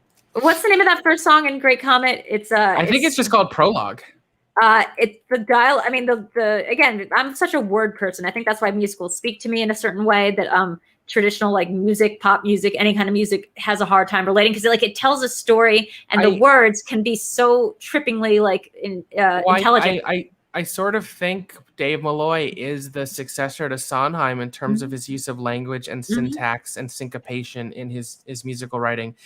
And kind of like Sondheim did, he breaks the barrier of genre. Like Great Comet has pop songs, it has like EDM songs, it has rock songs, it has traditional Broadway ballads, and somehow he makes it all work in one cohesive piece. So yeah, I mean they have that line in there again. It's just so clever where he's like, "This is all like you're like sitting in a theater. This is all like a performance. Like just sit back and appreciate the plot." Like something like that. That's just sort of like really good and really funny, and like I just love it when they're like meta aware in musicals. Like I think it's so clever. The Great Comet is super aware of the fact that it's a musical and gives no fucks about it. It's like a red shirt. It's like literally, there's like a lyric in the opening song that like they're like, look it up in your program. Yeah, it's a complicated Russian novel. Like everyone here thanks a lot. There you go. It's a complicated Russian novel. Everyone's got like 9 different names. Yeah. Everyone's got like 9 different names. Look it up in your program. We'd appreciate it. Thanks a lot. It's so good. So great. I think I don't think it's like a thing that you have to be a musical theater dork or like whatever, but I certainly am. And like, I think of it as different than like the dorkiness of certain kinds of other fandoms or being like a dork about or trivia or like MCU or DC. Like it's a different kind of dorkiness because I think it speaks to, and not to put myself on a pedestal or anyone who loves musical theater on a pedestal, but saying that you're a dork about musical theater is to say that you're a dork about like, progressive art. Like it's not about like one specific brand or one specific genre. It's to say that you are a dork about like hyper aware, intelligent, and constantly morphing types of art forms. The only thing that they all have in common is that there is music involved with them. Like they're all made by different people. They're all about different things. Like the only thing that like musical theater has in common is that the narrative is told through music. I think there's like a misguided perception as to what musical theater is, and that's so wrong. Like Green Day had a musical, like there's rock operas, there's pop musicals, everything. Like everything could be a musical. It's not just like tap dancing, like da da da. There is that. Yeah. But there's also so much more to it. Yeah, I mean, like anything that can be a musical, and a lot of things that you don't know were turned into musical. The first Carrie was a musical. It was Carrie. It was. The musical, and it was a thing that happened. American Psycho was a musical. Like a great musical that I loved and that I wish had done better. I saw that a couple times. Wasn't Pablo Schreiber Patrick in that, or am I crazy? Well, when they did it in London, Matt Smith from Doctor Who was Patrick, and then on Broadway it was Benjamin Walker. Benjamin Walker. Okay, for some reason I thought it was Pablo. I know he did like Book on Tape or something. I like to see a full-blown metal musical that exists. Yeah, I think. I mean, yeah, there are some. I mean. I feel like a lot of metal music is very music. Like I don't know if they're metal. I think I'm a big fan of Avenged Sevenfold. And I think if you listen to their music, it's like very musical theater, very theatrical. Yeah, I think like, look, there's what's his name is a musical. It's I saw Einstein on the Beach. That's literally atonal. It's 5 hours long. It's an atonal opera by what's the guy's? My brain is so fried tonight. It's what's his name? The guy who did all that music back in the 80s. I'm gonna have to look it up. Philip Glass. It's a Philip Glass musical. If you don't think that exists, it does. It's 5 hours long. It's basically Kinoski or whatever. It's like that level of just watch this thing and let it wash over you. It's a meditative experience, but it's atonal. It's people just shouting or like singing numbers for a lot of it. Just 5 hours. It exists. There's something for everybody, and people need to get into it. I wouldn't say it's like Rock of Ages, but I'd say Tommy is a pretty good, like, depending on how you can find metal, like it's certainly a rock opera, and rock opera is a phrase for a reason. It's because he's concept not metal, albums. But there was a Bat Out of Hell musical, Meatloaf. I wasn't a fan of it, but it exists. Let's see. I'm trying to look up. I'm like Googling real quick. Top 10 musicals for metalheads. Evil Dead the musical apparently was one of them. Evil Dead the Musical is great, complete with Poncho Zone in the first few rows where you get covered in blood. Yep. Repo the Genetic Opera. Guess that's kind of a Yeah, I have a love-hate relationship with Repo the Genetic Opera, but I kind of love it all the same. And yeah, it's kind of a metal musical. Was Repo ever a musical? Like, was it on Broadway or is it just? They did like Backroom Club, like 50-seat stage productions of it. Mm-hmm. I mean, you'd have to tell me like what the specific thing. I'm talking to the commenter. What about like Mike A? Like what about like the metal? Like, is it the music itself, or is it like the hardcore aesthetic of like fuck the man, all that kind of stuff? Because then I can definitely recommend musicals that will fit into that category. I'm sure Maxwell could too. Yeah. Adapt heavy metal into off-Broadway show. Sure, why not? Just don't make it a jukebox. Yeah, I was gonna say, don't do a jukebox. Actually, hire someone to write original heavy metal songs. What was the one that was the David Bowie jukebox though? And it was supposed to be really cool. Oh, Lazarus. Yeah, Lazarus sounded awesome. I think there might be a film version of it. I know it starred Michael C. Hall, who I think is an incredible musical theater performer. I saw him as Hedwig, which is one of my. I also have a Hedwig tattoo. That one's kind of. That's one of the better ones, best things ever. Oh, there we go. My Hedwig tattoo there. My sister has the same one. My sister has the same tattoo of Hedwig. And that's awesome. I should have gone to her for it.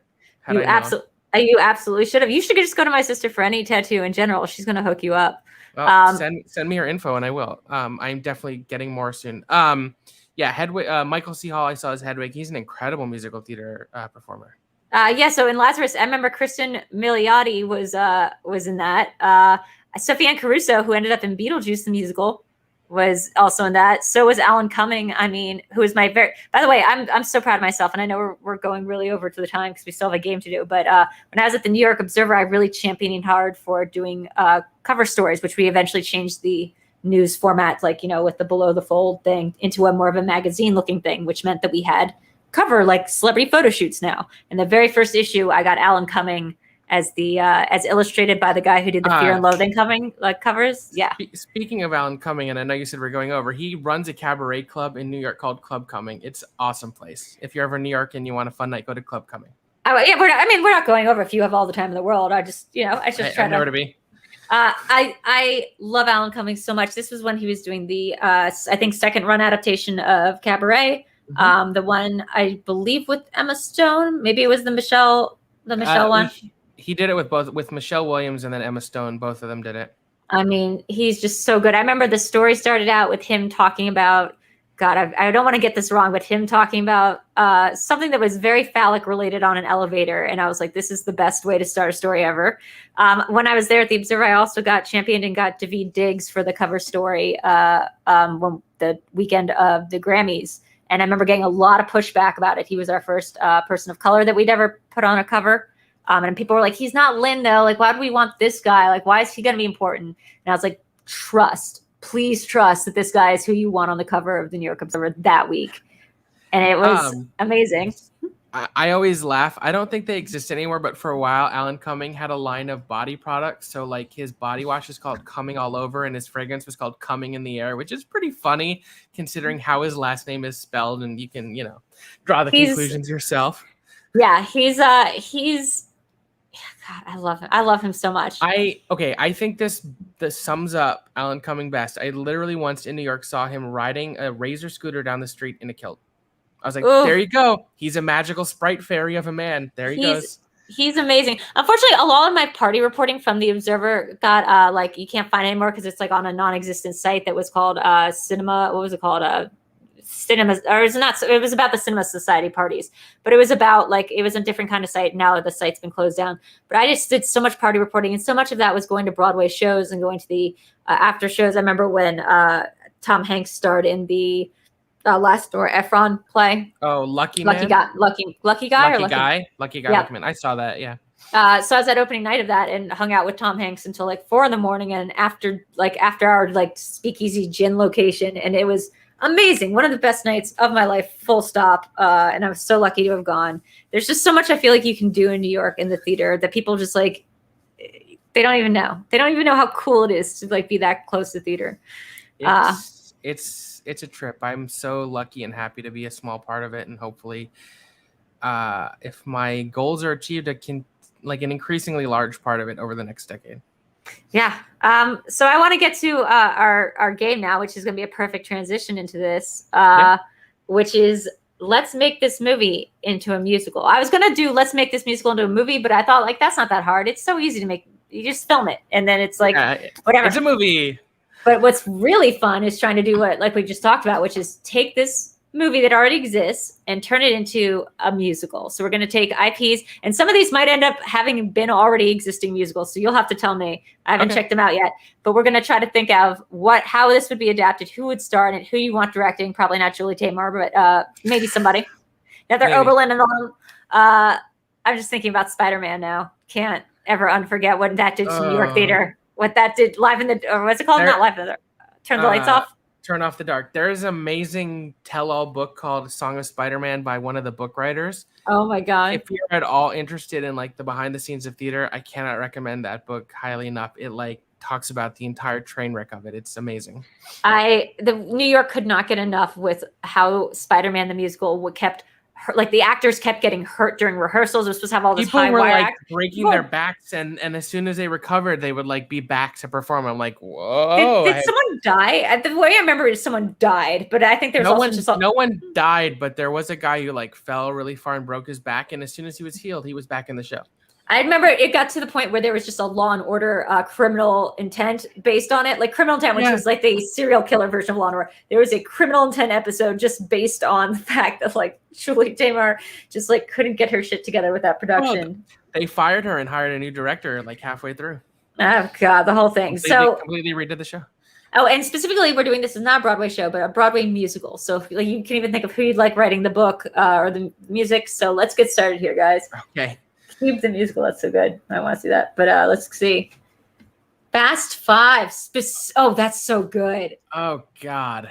So that's a challenge because you're gonna have to sum up all the Fast movies probably in a prologue, like a sort of Natasha and Pierre kind of prologue. You have to do the whole summation of their whole relationships and get that to the point where you can let people who are not versed in Fast Five or the Fast saga know their relationships, and I think it's gonna be amazing. How would you do the cars? So I would do like forced perspective where the cars are basically puppets towards the front of the stage. Nice. And there's like actors in all black, like, and you can do chases with lighting and stuff. Mm-hmm. I mean, I kind of like what you said about the Groundhog's Day, about the secular stage, like the 5 things. What you have to remember about Fast Five is that there are not as many car racing things in this. This is the movie that kind of broke in, like, sort of not Jump the Shark, but whatever the good version of Jumping the Shark was, and made it about the heist. And this is the one where the gang all gets together. And it is the best. It is the best one. I think. It is the best one. I think you focus, if you're just asking my opinion on it, I think you do the prologue up front. Sort of, I think in the 6th movie, they did that thing where they summed up everyone's thing by just doing that cool credit sequence. I think you maybe have a multimedia experience where it plays on different screens. And you have like the actors and you kind of show little snippets of what's been going on before. Catch everyone up. It won't take you that long just to be like, these are the characters, these are the relationships. And then we go from there. Who would you think you'd want doing music for this? I don't want to be too cliched, but considering the like demographic makeup of the cast and the type of music on the soundtrack, it's got to be Lin-Manuel, right? He could write like a dope rap or like reggaeton score for this. That'd be good. I was thinking. Go ahead. I was thinking maybe we do the thing like the sort of like you mentioned earlier, the David Byrne thing, where we actually just take a musician and we make him write a book, like a music for this. Like, I don't know, Charlie Puth, but just because he did that with Khalif's song, that's like. But I do like Charlie Puth a lot, and I do think that like he's got some really good beats that could maybe work for this. That could be fun. Him and Doja Cat. This could definitely be like the type of musical where someone you never expected to write a musical does and kills it. So like, I don't know, like Lil Nas X writing the Fast Five musical. Oh, that would be really pretty good. Great because I think he's so talented and awesome. I think I love that. I love that, actually. I was going to say, my first thought was Charlie Puth and Doja Cat, but like, no, let's also add in some people who do good things. And also I just found out about Doja Cat this week, so that's why it's top of mind. Fair. I'd also really like to see David Byrne's interpretation of this Fast Five music. think it'd be amazing. I mean, who's on the Fast Five soundtracks? I feel like there's soundtracks. I'm not. Besides that one song. I don't even know off the top. I know that Don Omar and stuff are on the soundtrack because they're in the movie. And Wiz Khalifa and Charlie Puth, like you said. Otherwise, I don't know off the top of my head. What am I talking about? It's got to be Ludacris. It's got to be Lil Bow Wow. Yeah. Oh, no. Yeah, Ludacris writing the musical could work. Yeah, because who better to know about this whole thing? It could be Ludacris and Tyrese, because Tyrese is a musician too. And Lil Bow Wow. Yeah, all three of them. And wait. Aren't like a bunch of the not Kylie Minogue, but there's what's her name was in the movie now too. Like we have oh my god. In Fast 9 you have a cameo from Cardi B. You got Cardi B. You also got in the movie before, or like maybe I'm thinking of the other one. The Hobbs and Shaw. Oh God, who was in that? Someone was in that. Yeah. It's like all these young women, right? Like yeah. It's not it's oh God, who was it? NerdChronic. I know you're gonna be here with me. Tell me what it is. We get Idris Elba doing his DJ stuff. I mean, it's just gonna be so good if we just get everyone who is a musician and technically been in a Fast and Furious movie. They all have to collaborate. I would love that.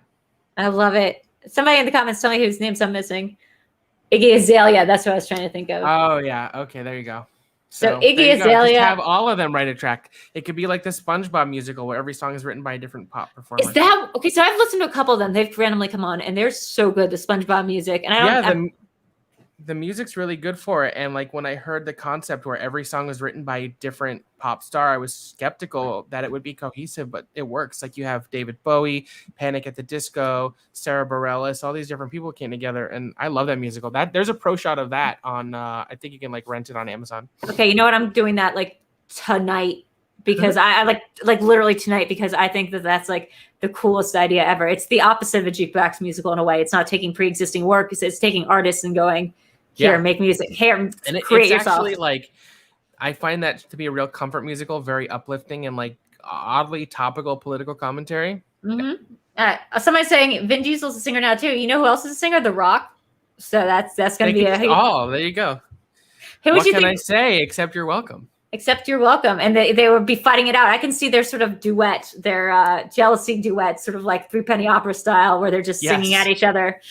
Like, yeah. Rita Ora cameos in Fast. All these people, guys, everyone who is a singer in a Fast and Furious, who also is in a Fast and Furious movie, they have to get a part. Perfect. Okay, let's go to the next one. Ooh. Was this not a music? This is the kind of thing where I'm like, did we check? This might be a musical at some point. Might have been. It's not. And I have an easy answer for this. So I've talked about him earlier, Joe Iconis. He has written, so like on top of the musicals he writes a lot of like one-off songs that he does. He performs a lot of cabaret shows. So he wrote a song called Norman, all about Norman Bates. He wrote a song called Haddonfield 15 Years Later that I love. He also wrote his own Beetlejuice track because from what I know, he was one of the people who auditioned and didn't get the gig to do the Beetlejuice musical. He's a huge horror fan, and he can write rock musical and creepy music. And I think a Joe Iconis Nightmare on Elm Street musical would be incredible. What I tell you, though, there is a musical. Of course, there is. People make musicals about everything, man. Yeah, it's. This is gonna. I have not seen it, but like, and I don't know what this account really has, or if it's even a parody account, but. Looks like if it's something you love, someone's probably made a musical about it. Whether or not it got produced, that doesn't mean there can't be another version written, though. Yeah. Oh wait, so it's not like people are loving the Nightmare on Elm Street musical. It's not popular. Oh wait, though. Check this out. Maybe we are wrong about that because this looks like this was playing at something called the Maharkle or whatever rip-off Saturdays double feature part of the Music Box. It's called the Music Box. Ours is presented by Shudder. So that's fun. Whoa. Yeah. Crazy. I think horror lends itself to musical theater really well, actually. Yeah, I agree. So let's see. What's the next time we can do? Oh, yeah. Who would you have playing Freddy Krueger in the Nightmare one? Patrick Wilson. Why? Interesting, and why? Why not Bobby Cannavale? Well, Bobby's not a very good singer, and Patrick is. And Patrick has a lot of horror experience in The Conjuring and The Insidious, and I think we've only scratched the surface of what he can do. And I don't know, he came to mind. I think he'd do a great job. I think Gyllenhaal. I know Gyllenhaal's like dipped his toes back into musical theater with Sunday in the Park with George and doing that Little Shop revival. I think Gyllenhaal is the creepiest person, like the actor willing to do the creepiest shit right now. I saw Gyllenhaal in Sunday in the Park with George, and he was brilliant. That's a tough role. I mean, I've seen bootleg copies of videos from the Little Shop he did, like playing against Ellen Greene, who is the woman from the movie. And it is amazing. And Taran Killam as the dentist in that was And I saw Taran Killam as King George in Hamilton, and he was great. I saw Andrew Reynolds as King George. There you go. I've been looking all over the internet for Taran Killam's, who from SNL, his version of King George, and I can't find it anywhere. I'll see what I can do. Yes, and also I guess that Justin brings up a good point.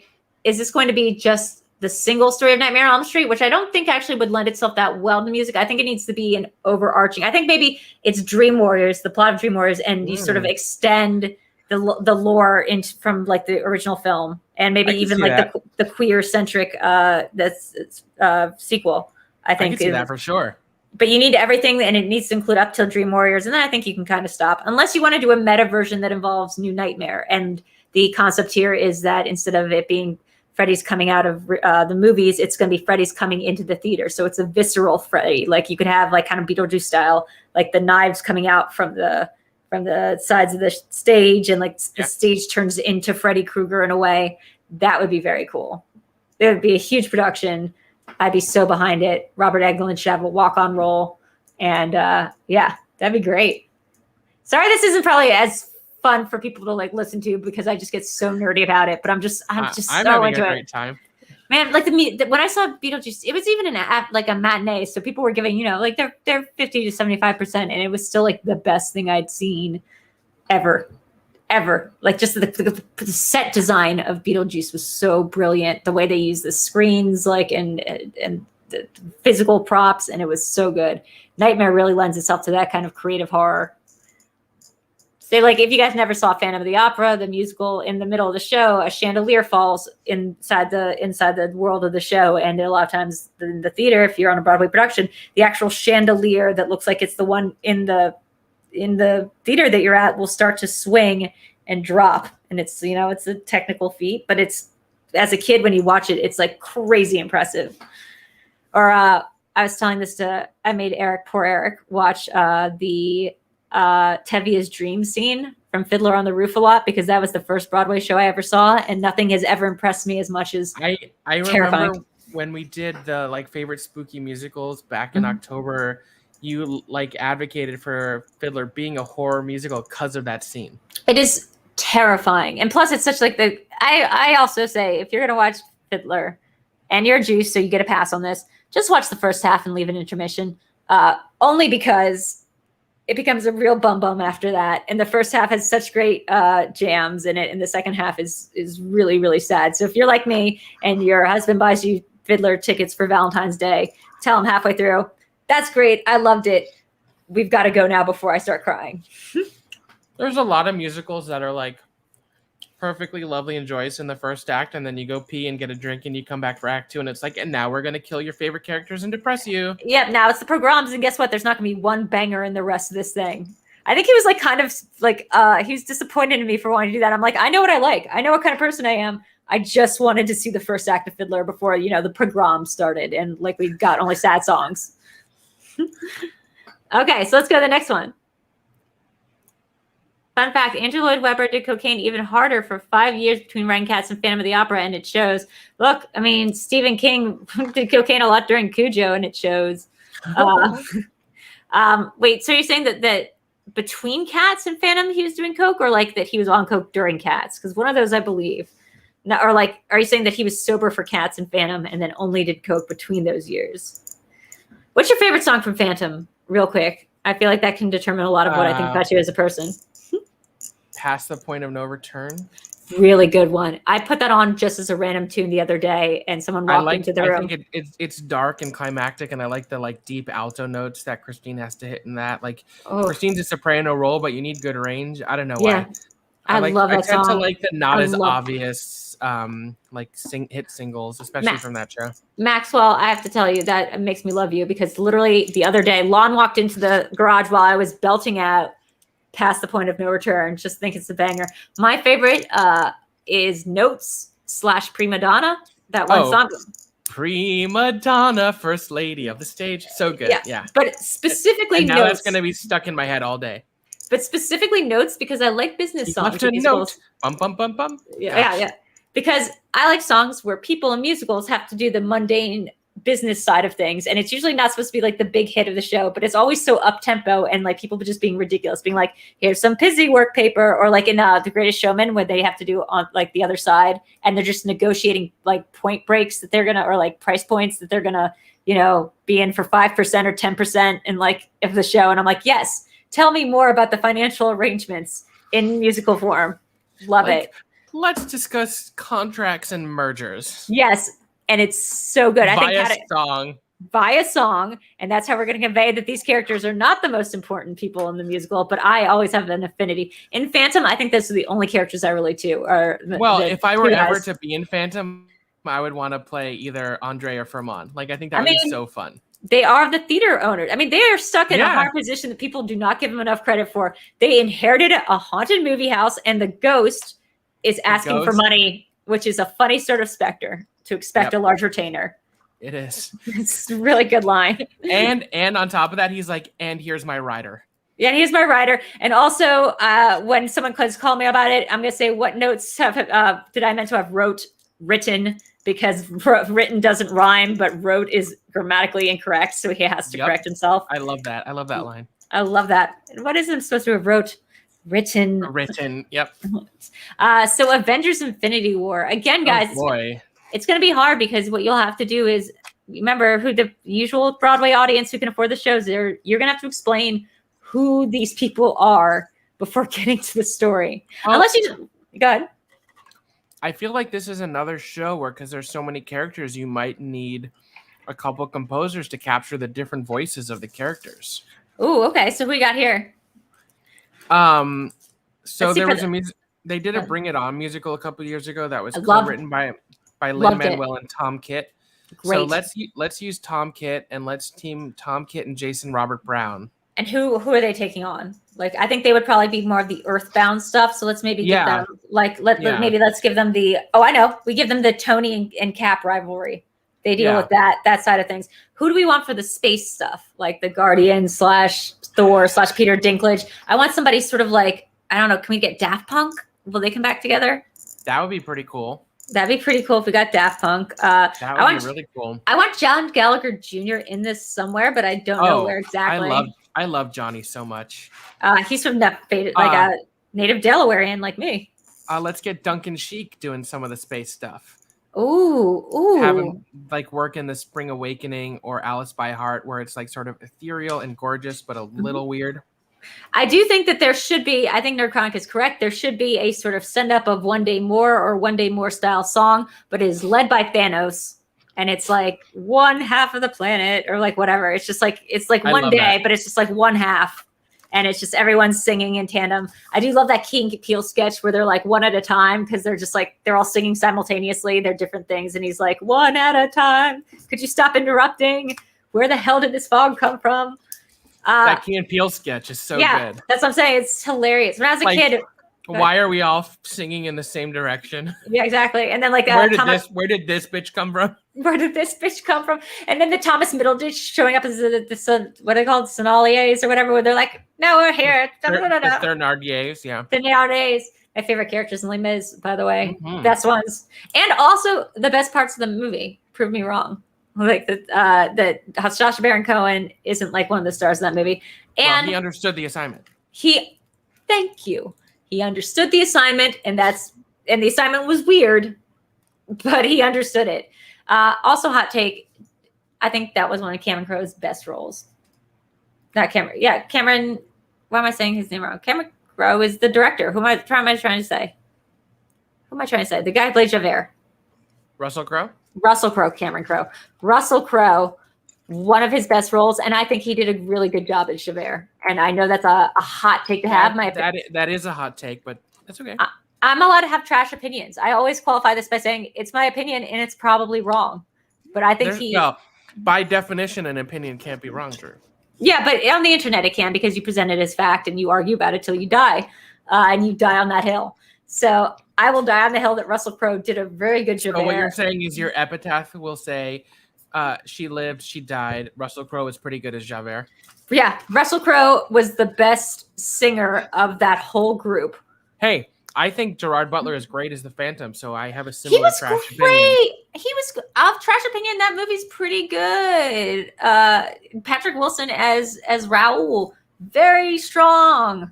Yeah, I think that's a good movie. I like that movie. You know why? Because Raoul's kind of an asshole. He's a mansplaining. He's very, very controlling. Christine. Yeah, Christine should have ended up with nobody. But nobody. Nobody. But if she was going to end up with somebody, at least the Phantom, kind of like as a beta, like angry basement, what incel type, which is what the Phantom is. He kind of even comes around on the end, whereas Raoul never does. He's just a rich dick who comes in, buys the theater, and is like, wait, didn't we used to play violin together? We're fucking now. And, Gerard Butler has this sort of like punk rock growl in that movie. And I think it works for that character and the like larger than life aesthetic Joel Schumacher has built in that movie. So I always liked it.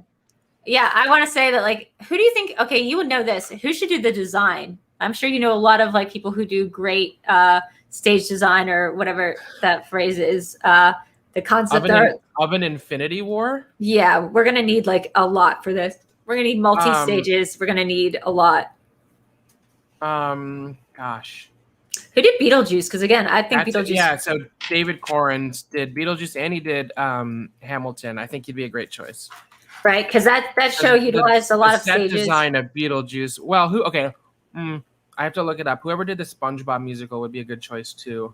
I'm trying to pull up some pictures from the Beetlejuice musical of like how it looked, like how the stage looked, and you have to understand there was like the set which had David Zinn did SpongeBob. So this is totally unsubstantiated rumor, but I've heard it from more than one person that next spring Beetlejuice will be reopening on Broadway. It better. And they're going to do a pro shot for HBO Max. So I really hope that's true. That show, again, like to talk about the Tumblr audience thing, that show became so massively. I ended up seeing it 6 times, my favorite of which was with the beloved PJ Campbell, and we were very, very baked out of our minds when we entered that theater. PJ is the reason that I saw that show, and I saw it 3 days before Broadway closed. Well, and I'm the reason PJ saw it. So by the transitive property, I'm the reason you saw it. I have to thank you so much because I hadn't seen a Broadway show. I hadn't seen it in years. I only was like, okay, I'm going to go on a whim to a matinee show. I mean, guys, this show was crazy. Yeah. This is the guy I think you get. Or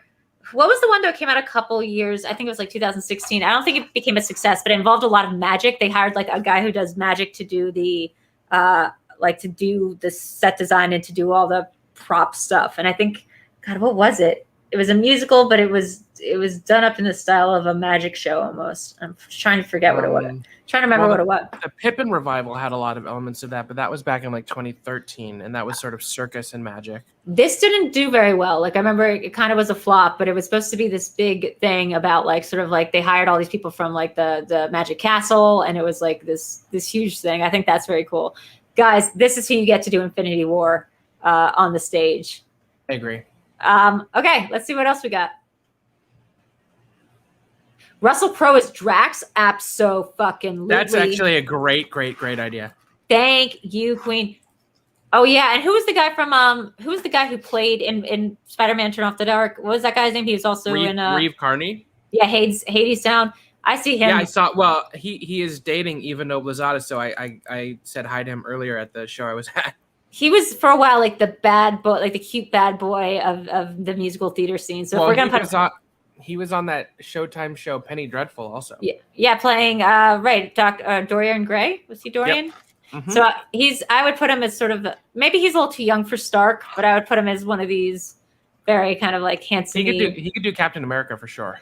Captain America, but it's almost like he's a little too. Maybe he'd Bucky. So Star-Lord. Oh, that's it. Reeve Carney is Star-Lord. Thank you. Yep.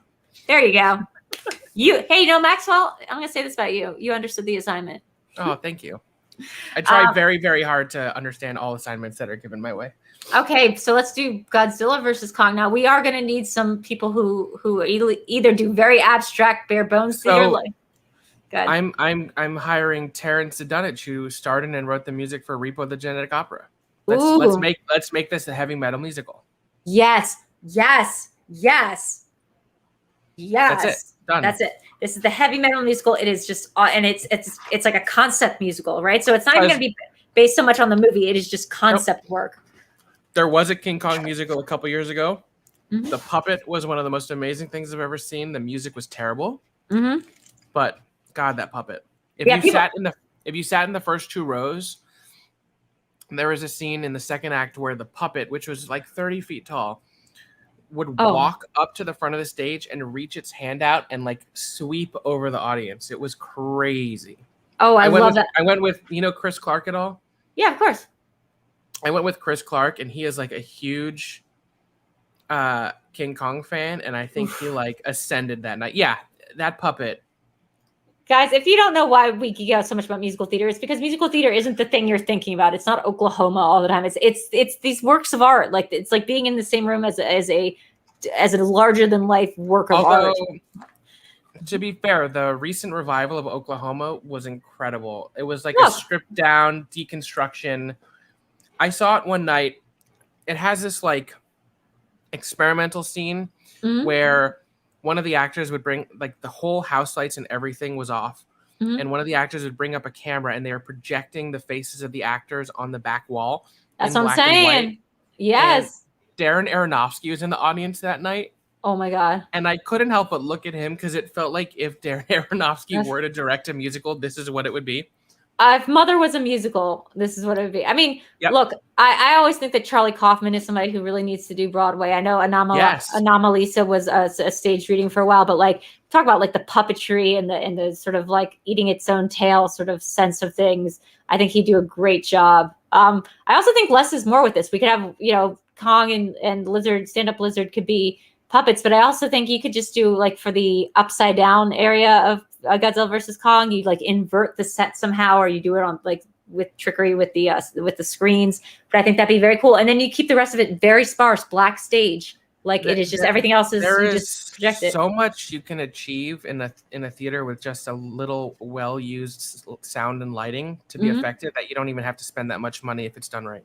I saw that great adaptation of Into the Woods that was done a little while, or revival of Into the Woods that was done off Broadway a little while ago. That was like everyone was just in like white smocks and like they were controlling the cows and stuff as puppets. They were playing all their own instruments. I love it when musicals do that because it shows me that you're not just good at being a theater person on stage. You're also good at like playing instruments, which is you're your own orchestra. Great job. Way to like really pare it down to brass tacks. Yeah, they did a Sweeney Todd like that also. That was amazing. Yes. Who's on that? Was that Kristen? What's her name? Thompson? That Sweeney Todd was Michael Cerverus and Patti LuPone. Really? Who played the drums that one time? It's not Kristen Scott Thomas. Was it Kristen Scott Thomas? Maybe who played? Maybe. She played her own drums during it. LuPone. Sure. LuPone's great. Who's your favorite Mrs. Lovett? So there was a production off Broadway a couple years ago where they turned this little theater into a working pie shop. And Carolee Carmello did Mrs. Lovett, and I thought she was perfect. She wasn't the original. She came in as a replacement, and I thought she killed it. I was going to go way more basic bitch than that. I meant between, Patty, Angela, and Helena. And my thing is always it's Patty. It's Patty's version of Patty is pretty great. Her interpretation of that role is so brilliant. It's like Mrs. Lovett is the actual mind behind the whole situation. Patty doing Sondheim is always a treat. Always amazing. Okay, let's see. Do we have one more of these? Let's see. I know we've literally talked for 2 hours now about musicals. Oh, oops. Fuck yeah. Oh, fuck no. Yeah. Yes. No, yes. And here's why. This is going to be the deconstruction. This is going to be like what American Psycho, the movie, did for American Psycho, the book. This is going to be a commentary on Joker. This is going to be a musical that is as much like deconstructing why people love Joker is going to be totally self-aware. And I think this could actually be done great. I think this could be done amazingly. Maybe it's even a meta thing where it's somebody auditioning for the role of Joker and trying to access it that way. And you see like behind the scenes shots and it's all this stuff. I think this could be, I mean, Joker is just such a rife topic, and the movie Joker and the Todd Phillips involvement in the promotion of Joker, I think is weird. I think it's so weird, and that itself, if it's just the making of Joker or like somebody's interpretation of what went on in the making of Joker, brilliant. It would be very good. Who does really good, like sort of deconstructionist musicals, meta musicals? Yeah, more awkward dancing, someone's saying. Yeah, for sure. That also could be the Reeve Carney role. That could be great. Yes, I could definitely see him playing that part. Or after seeing Annette, which I've not seen yet, so I don't know why I said after seeing it. I think Driver could do a really good Joker. I could definitely see that, yes. Oof, beautiful. Let's see, do we have one more? And then we're going to wrap it up here. And then, guys, by the way, we do have after our show for patrons only. It's an exclusive Zoom call. Come hang out. Always sign up. Streamlabs.com/Videodrew. Speaking of Todd Phillips. That's Streamlabs. Yeah, speaking of Todd Phillips, The Hangover. Wow. Can we do a gender swapped? Or is that just that movie? Why not? It would just be that Kirsten Dunst movie. It wasn't called Bridesmaid. What was it called? Best Woman or something, or whatever. That was a weird movie with yeah. Anyway, I think that this should be a gender swapped The Hangover, but the dialogue should be exactly the same. Like it should be gender swapped, but nothing should be changed in the dialogue and text of the movie. They should be saying this character's named Stu, this character's named Phil. The whole joke should be the same, so the humor is like still like gross out Todd Phillips humor, but it's being said by women. I love that idea. So I would get the Kirkpatricks to write this. They wrote Something Rotten, and then they directed, I think, and wrote the music for that musical animated film Smallfoot. But Something Rotten is what I come back to because that was so funny and witty and had like over the top joyous music. I think they could write a really funny score for this. Who wrote the Legally Blonde musical? I really like that. I have to think in the back of my head. I really like that. I see the authors had their hat. Neil Benjamin and Larry O'Keefe. Really good. That one also, again, it was consistent to the plot of Legally Blonde. It followed it, but it also had this like very cool meta commentary about it, I thought. Or like the Mean Girls. I didn't see the Mean Girls musical or the Heathers musical, but kind of following in the same vein. Has there been a great adaptation of a movie, like a recent movie to musical adaptation? A great one? Yeah, or like a really good one. Like Heathers, I know wasn't as good. Beetlejuice, right? Groundhog Day, which I'm biased, and also Waitress was a movie. Yeah. And the musical's great. And Sarah Bareilles wrote an incredible score, which is coming back. Yeah. And what's fun about that is it's not one that closed because of the pandemic. It was closed for a while, and they decided to bring it back. Which is fun. I love that. The one you just said before. Sorry to go back too long, but like Groundhog Day. Groundhog Day. I want to see the Groundhog Day. First of all, I just want to see that. Is there a way I can get a copy of that anywhere? There's definitely clips, but I don't think they shot the whole thing. God damn it. That's disappointing. I really want to see that, especially what you just said about the stage. It sounds amazing. I love it. Okay, well, Maxwell, this is we've gone over 2 hours on this show. This is maybe one of my longest episodes to date, but I just love talking to you about musical theater. If you can't tell, me too. I cannot wait to see you again in person, hopefully in New York, and to just geek out and see something. Are you coming to the Brooklyn event? If there is a Brooklyn if there is event, I hear Brooklyn's open. Like I talked to somebody today. It is. New York's open. It is. Here, everything's still kind of shut down. You have to show your vaccination card everywhere, but it's open. I hope in California, I might lose my viewership from this. I doubt it. But I hope California institutes the mandatory vaccination proof to go into any business models that they're trying to approach. I want that to be the case. Do it, you cowards. Do you want to watch Groundhog Day musical over and over and over? I do. I bet that. Garth, we made it this long without you making me roll my eyes, but here we go.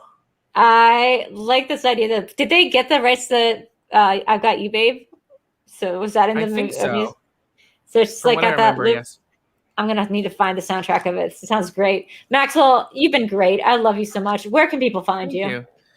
Thank you. You can find me, and you're great too. I love you, Drew. Thank you for having me. You could find me on Twitter at Cinemaxwell, Instagram at Cinemaxwell Inc. I compete in the First Class League. I mod over at this channel you may have heard of. Oh yeah, this channel, Videodrew's channel. And I am part of the Off the Rails network, which was formerly the PJ Campbell network. Tomorrow, we're bringing watch-alongs back for the first time in a long time. Hell yeah. I'm doing Cruella, which is now on Disney Plus for everyone. So that's at 10 Eastern. Come hang out with me and watch Cruella, and we'll have a good time. Oh, and I'm on Amaru's show tomorrow, Reviews, talking about musicals. That's at 7 Eastern.